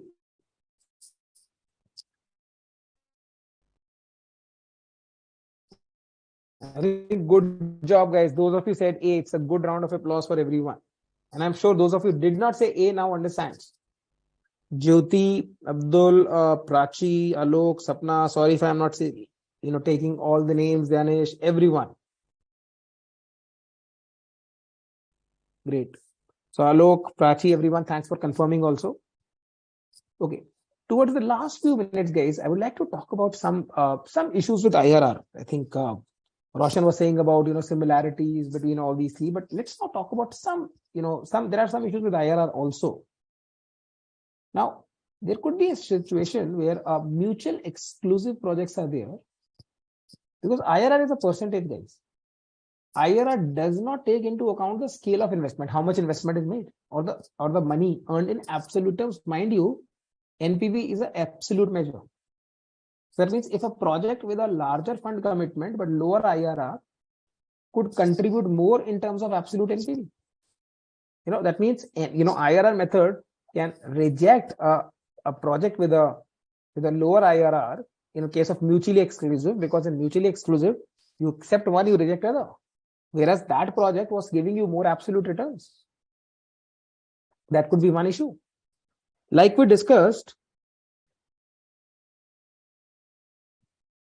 that in PI and NPV also was a little contradicting. Pranav has a very, very interesting comment. Understand, sir, but very logical. Itna logic laga hi nahi paya. Very good. But now I think, Pranav, now you are learning how to apply more and more logics. Anyway, so good. So thanks, Manoj. Manoj is also appreciative of the fact that it was a very interesting question. Okay, so that is the first issue with IRR. Second issue, which I told you guys earlier when we started capital budgeting, there could be some project cash flows where there could be initial cash outflow and there could be multiple cash outflows in the duration of the project. Now, in that case, guys, we have to calculate multiple IRRs, because every time there is an outflow, then there are inflows. Then there is an outflow, then there are inflows. It could be resulting in multiple IRRs. We will talk about this later again. These are two issues which could be realistic, could be hypothetical, but these are the issues with IRR. Now, guys, there is a very, very important fact we need to understand. Both NPV and IRR take some assumption, guys. Assumption is that, okay, when the projects are giving you the returns, the same are reinvested, churned within the project. NPV assumes the cash flows are reinvested at the discount rate, which is used to calculate the NPV, which is nothing but WACC, which is logical. Whereas IRR is assuming that the project earnings are reinvested at project's IRR. Now, only problem is with this assumption is, and anyways with IRR, guys, IRR will always favor those projects which gives larger inflows in earlier years. We will see that those results also. Because of this assumption, IRR will always give those projects a big favor, a big thumbs up, which have a heavy cash flows in earlier years, probably, but there could be the other projects which gives heavy returns in the later years. So IRR, again, if you ask me which method to follow, then my answer would be NPV, guys. Although both the methods are equally important, my answer would be NPV. Okay, Geet has a point. When major cash inflows at the end, then yes, absolutely, Geet. This is exactly what I said. Thanks. So Geet says when major cash inflow is at the end of the project, IRR will not be effective. NPV will be effective. Good. So what are the advantages, guys? Time value of money is considered. We are talking about advantages of what? IRR. Considers the wealth maximization because we compare with WACC. Again, it is a little bit of a complex calculation, and the assumption we just talked about, that assumption of reinvesting the earnings at the IRR, then it's a problem, and also the mutual exclusive projects could be an issue. Okay, the other method, guys, we already have discussed today, discounted payback method, where we talk about the conclusion that it is always a longer period than a non-discounted payback. So we have already discussed, so I'm not going to repeat it again. One more thing I would like to talk about today is something called a modified internal rate of return, also call it as a terminal value method. It's also a discounting technique. Now, what does this mean, guys? Basically, when we looked at a situation where NPV and IRR could be contradictory, then there were scenarios where there could be multiple cash outflows. Then how do we calculate IRR? Or there could be multiple IRR. We have a solution here, which eliminates the need of conventional IRR, but which actually gives us an opportunity where we compound, not discount, guys.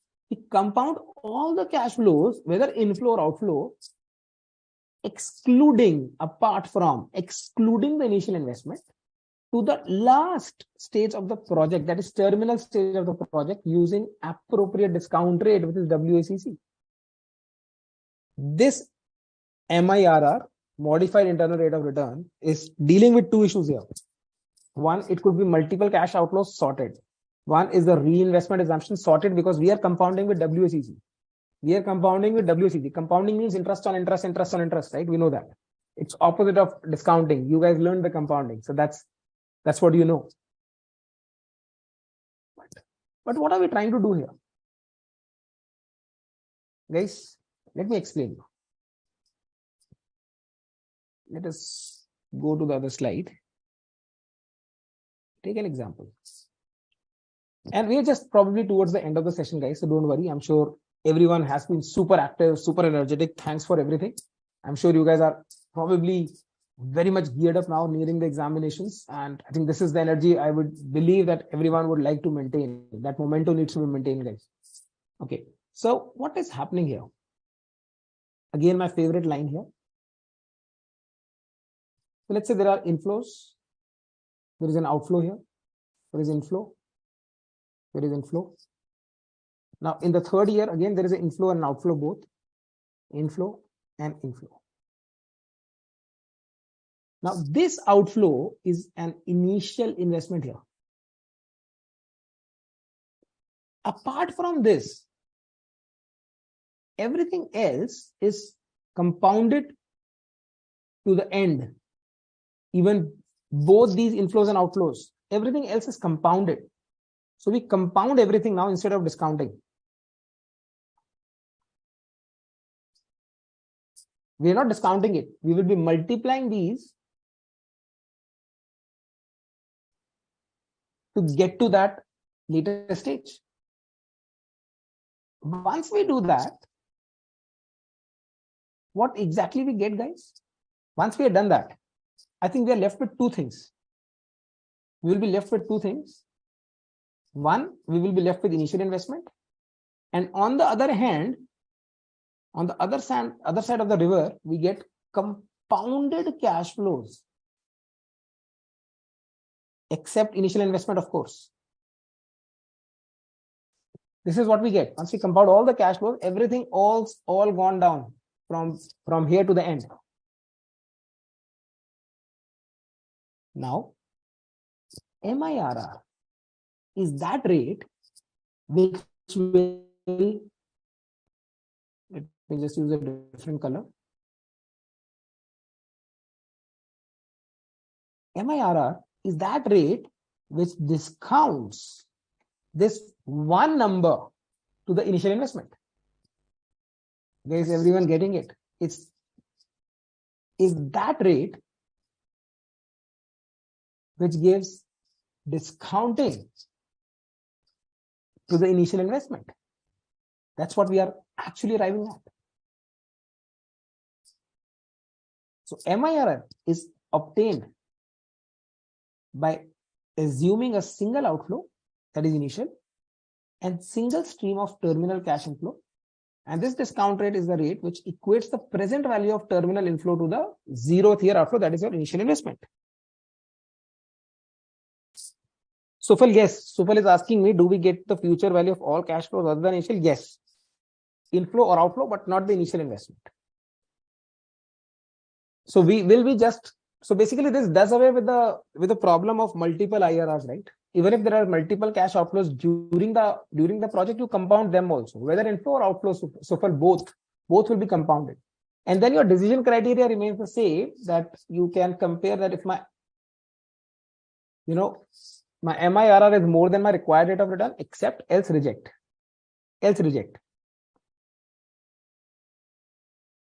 So we can actually see an example here, which is a very, very simple example, an illustration here on your screens. An investment of 1,36,000 yielding the cash inflows, profit before depreciation but after tax of 30, 40, 60, 30 and 20 in 5 years. And we are calculating the MIRR considering 8% as cost of capital. Wow. Okay, so this is profit before depreciation, but after tax, guys. This is cash inflows already given to us, so don't worry. Cash inflows is already given. Don't start doing anything else, right? This is after tax, 30, 40, 60, 30, 20. So what I've done is, I've compounded each number. So 30,000 is compounded for 4 years, 40,000 for 3, 60,000 for 2, and 30,000 1 year. And we don't need to compound the last year, of course. This is at the end of the 5 years, 20,000.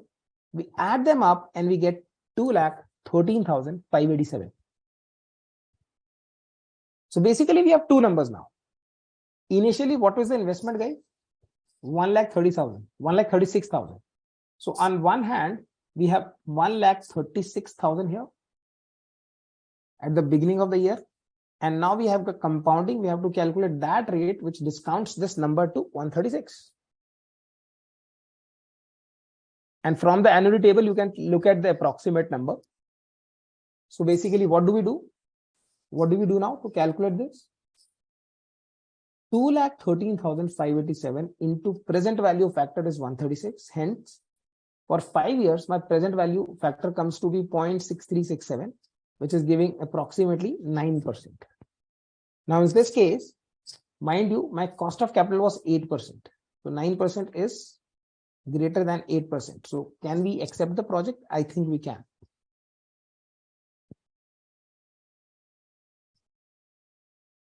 This is clear to everyone?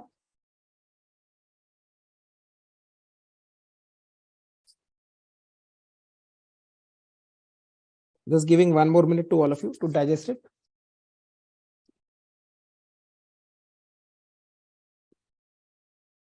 Alok, Geet, Sufal, Dinesh, everyone doing good? Prachi, Abdul. Thanks, guys. I think everyone else is also confirming. Any doubts? Let me know, guys. Most welcome.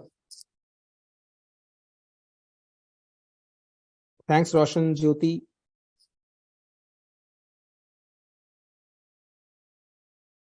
Yes, Piyush, just kind of overcoming the shortfalls, right? The shortcomings, overcoming the shortcomings, right?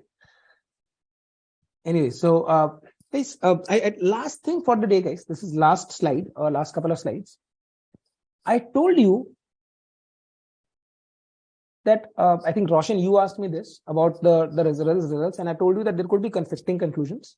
So NPV and IRR could give conflicting conclusions, guys. And I said that we will generally give preference to NPV. That's what the general tendency is because of the absolute measure. So what are these scenarios? You know, IRR is a relative measure, NPV is an absolute.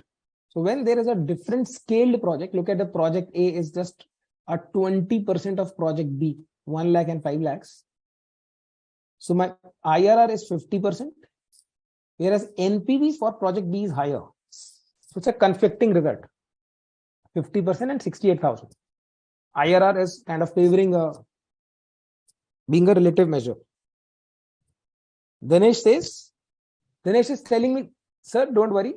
I will be back with some doubts once I solve the questions. Dinesh, why not? Dinesh, also next class will be a practice of a lot of questions, right? So be ready for that. Okay, I'm sure. So don't worry. So we will be talking about, so just ensure that, you guys have the questions. So probably confine your doubts to those questions first, because we will be solving them, right? And if you have any other questions later on also, after these sessions also, I told you in the last class, please email us. And any other concept related queries, definitely I can take anytime. Okay. Next point is time disparity in cash flows, guys. Now I told you, and I think many of you agreed with me, that IRR will favor the projects which have heavy cash flows initially. See, because if you see in this example, there is a project X and project Y, and project X is having a higher cash inflow in the first year. Project Y is having a higher cash inflow in later years. Project X is favored by IRR, whereas NPV suggests project Y. Roshan, you have this file with you, which I have uploaded. There are a lot of questions. You guys can select any questions from the end as a practice. In fact, you can try all the questions. If you are stuck, we will anyways be discussing in the next class. Try at least 2 questions out of them, right?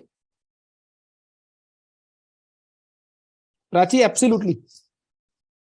But we are not doing the present future value of the investment, Prachi. Initial investment, we are not compounding. Everything else we are compounding. We are doing the future value of all the cash flows except the initial investment. And that initial investment becomes the present value at a particular rate. So, Prachi, just a small correction over there. What you are saying is future value of investment. No, future value of all cash flows except initial investment. Okay, so 2 done, guys. Says, in case of scale or size, IRR, basically relative measure, and it's like favoring a smaller investment. Time disparity, IRR favoring a project which are having a cash inflows in the earlier years. And third one is unequal lives, guys. Now we'll see a solution to this in the next class. We will have one more method. There could be a scenario, let's say a project X is just a 1 year. IRR says, hey, wow, 50%, let us do that. Whereas project Y is having a spread in 3 years and third year cash flows look at 7 lakhs. It's giving a huge NPV. Now, for comparing these projects with unequal lives, we will be discussing a method called replacement chain or equivalent annualized criteria. To how to actually avoid this kind of a contradiction, we will have a solution for this. Wherein you will see NPV will actually still prefer, probably we will see that what NPV and IRR suggest. So we will see the equivalent annualized criteria. Basically, this involves assuming project X is taken 3 times.